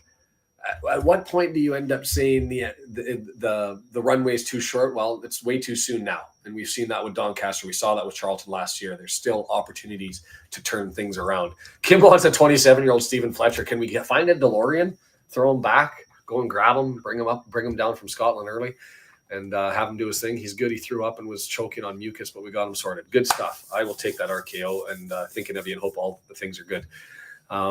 We have Mo for the youthful potential. I'm with you. 25 to 28. That's the range I'm looking for. Grab me another striker as well. Grab me a midfielder that's exceptional. Like, and when I say exceptional, I mean like top drawer, holy crap type stuff. Jacob Schaffelberg from Nashville. Pay him the money. Sign him over. Get him from the MLS. Take over from McLean on the left wing. Can have him in the midfield in the interim. Jack of all trades. The Maritime Messi. Other than that, I mean, you look at the bottom of the table, Crawley's still doing, Crawley things. Jesus, they were up 4-0 and they end up dropping that one to Exeter, who's now sitting at 13th. And I think they're starting to fall off quite a bit. For Wigan, it's got to be frustrating for them. They're now down 16th position. I'd like to hear from a Wigan fan, because the one question that I've had through this whole time is, are you just happy that you've got good owners now? Or staring at Wigan, who just how many years ago was sitting in the Prem? 2012, 2013. So 10 years ago, finished their 8th season in the Prem. Jamie Vardy, all good in the hood now. Didn't know how to use the ball sucker thing. Hey, if you don't have a life hack too in your house, get a life hack. Fortunately, I haven't used it, but it's nice to know you've got that thing and just do that on anything. Woody says, go get Louis Barry. Wouldn't that be something? Oh, you're taking him back on loan? We'll give you the transfer money and bring him over here. Stockport County fans would have. I want that just for the Stockport County fan reaction. Man, I'm talking a lot. Brendan, do you have anything to contribute? No, I'm just happy. That was exciting. You know, the frustration of a goal we thought came out of nowhere, and then to toque it up and Fletcher to do his magic was a great finish. Yeah, it's been a fun day to start. Put me in a good mood till Wednesday, right? So I've been up for 5 hours here. Like, the house is just getting going. I'm already exhausted. I'm worn out, emotionally drained. I went naps are awesome. Nothing better than it's gonna have to happen. Gonna have to happen. I went through the. If you missed it, I was on for the Wycombe Charlton game, and we did that one. It was a dominating match by Charlton. To be completely fair, Wycombe looked like garbage. Wycombe donated that 3 points, gifted those ones away.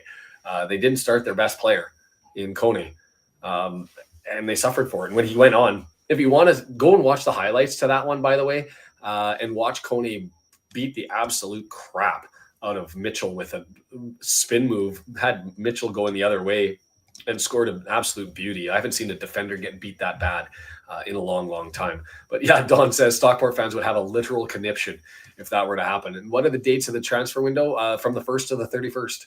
And so all of January, although you don't want to leave it until the 11th hour with the fax machine work. You want to get it. But happy are we. Happy New Year's to everybody. We'll see you back on New Year's Day. Barnsley on the road. We're heading over to South Yorkshire to end up going to, is it ABAX? No. Weston Holmes? No, that's Peterborough. What's the name of Barnsley Stadium? I forget. I'll have to look it up. Oakwell, that's it. I should have known that one. It's a nice stadium, Oakwell Stadium. The first 30 was dreary. The second half showed some promise and might be the home effect. And there's magic in that, and I'm glad I didn't jinx it. Do I dare say? I don't think I want to say the number, but it has been a long time since there has been a loss at the racecourse. And long may that continue. And I guess we'll talk about it if and when that opportunity to talk about it unfortunately arises. But yeah, excited for the transfer window. Excited for the new year. We're into this one. Like, I hope the Parky isn't doing his typical thing, and we don't hear any new. You know, we hear a lot of rumor until like the 28th or something of January before he makes a move. I really hate how he takes way too much time. It feels like he might be letting opportunities slip through the cracks, and Well, it's interesting that sometimes people need to find homes, at least in the summer. I think January is a little bit different because if there's targets that are out there, and if you want to go and pay the money to get them, then you can go and pay the money to get them. And so you can see, and there's more of an impetus, I think, because it's further on later in the season. Woody says he has an uncle from Yorkshire. Yeah, I have a lot of in-laws in South Yorkshire. And so have a good New Year's to you too, Em. I'm with you though. How many games do we have here during the January window? And some of them, like we've got Brum in that window. Like go and grab your people so that we've got them lined up and ready to go.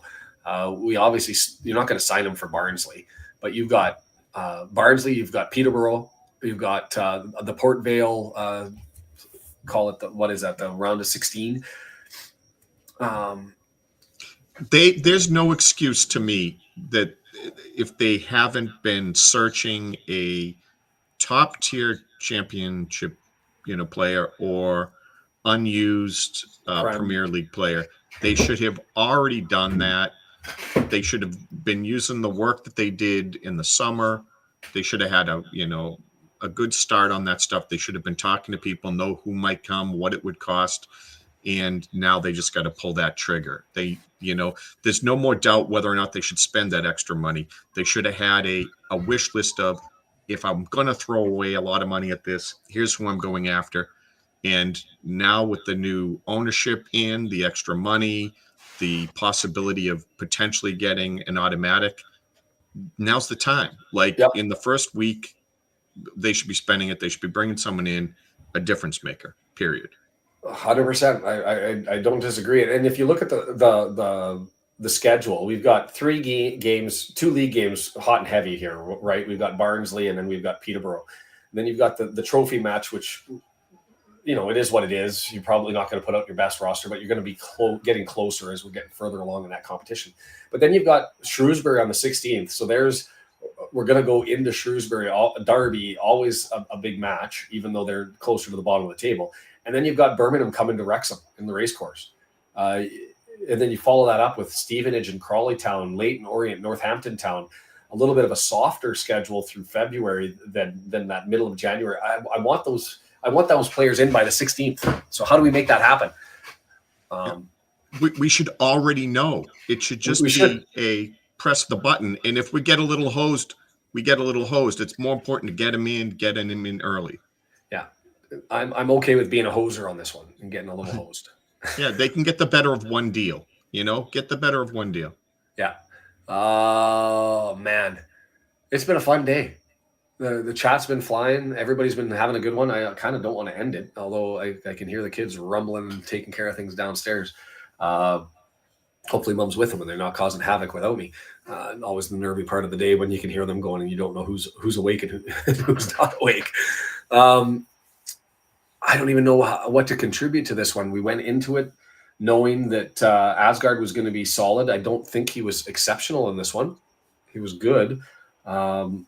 It was the pacey guy on the wing that was really, really solid, Ola Kigbe, and then they pulled him out to go three attackers up front. Dale Taylor, the Nottingham Forest loanee, he continues to struggle for them.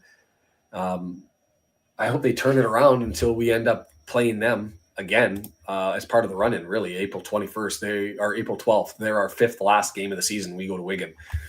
And like I said, if you're joining us and you haven't had this conversation before, we've been talking about sort of how the second half of the season lines up. Until we got a tough run in March, right? We got Mansfield Town end of February. That's because it goes hard, easy again. Yeah, but then you got Bolton, and then you got Huddersfield. Rotherham gets difficult. Then you got Wycombe. Then you got Stockport that's still around. Exeter City. That's a bit of a run through March, right? And then it sort of lightens off. But you're right. The January, we're going to end up with Barnsley. That's legit. Reading was postponed, so we'll find out when the makeup was. But that's going to be a legit one. Shrewsbury, always a derby. And then Birmingham City before you get soft towards the end, right? 28th, Stevenage, Crawley, Leyton, Northampton. It gets a little bit softer, and then it gets hard again. So hard, soft, hard, soft. I want to donate the Don't bank go after there. today's watch No party. I jokes. won't, but thank you, Dave. Yeah, go ahead. Yeah, hard, soft. Scottish Viking Jesus. What else do we talk about here? I didn't go and let's look at the poll just to wrap this up. Fletcher, even though coming in late, 58%. Let's end the poll on that one. Fletcher, 58% of the vote. What's the rest of the vote say? As I'm waiting for that to load up. It didn't load up on my screen. That's odd. Did it load up on your channel? I didn't get that. Anyway, Fletcher, man of the match on our end. And some good stuff. I don't even know what to talk about. I'm gassed. I'm juiced. I'm excited. My heart's still beating. I need to settle down, go and have a nap. I guess I just maybe wrap this up. Dave. I say Dave because I was reading his wanted to donate the bank comment again. There it is. Fletcher, 60%. Barney had 21%. Brunt, 9%. And Dobson at 8%. Fascinating because I actually thought Dobson had himself a hell of a game. No flash as far as offensive stuff goes, but defensively there when we needed him time and time again.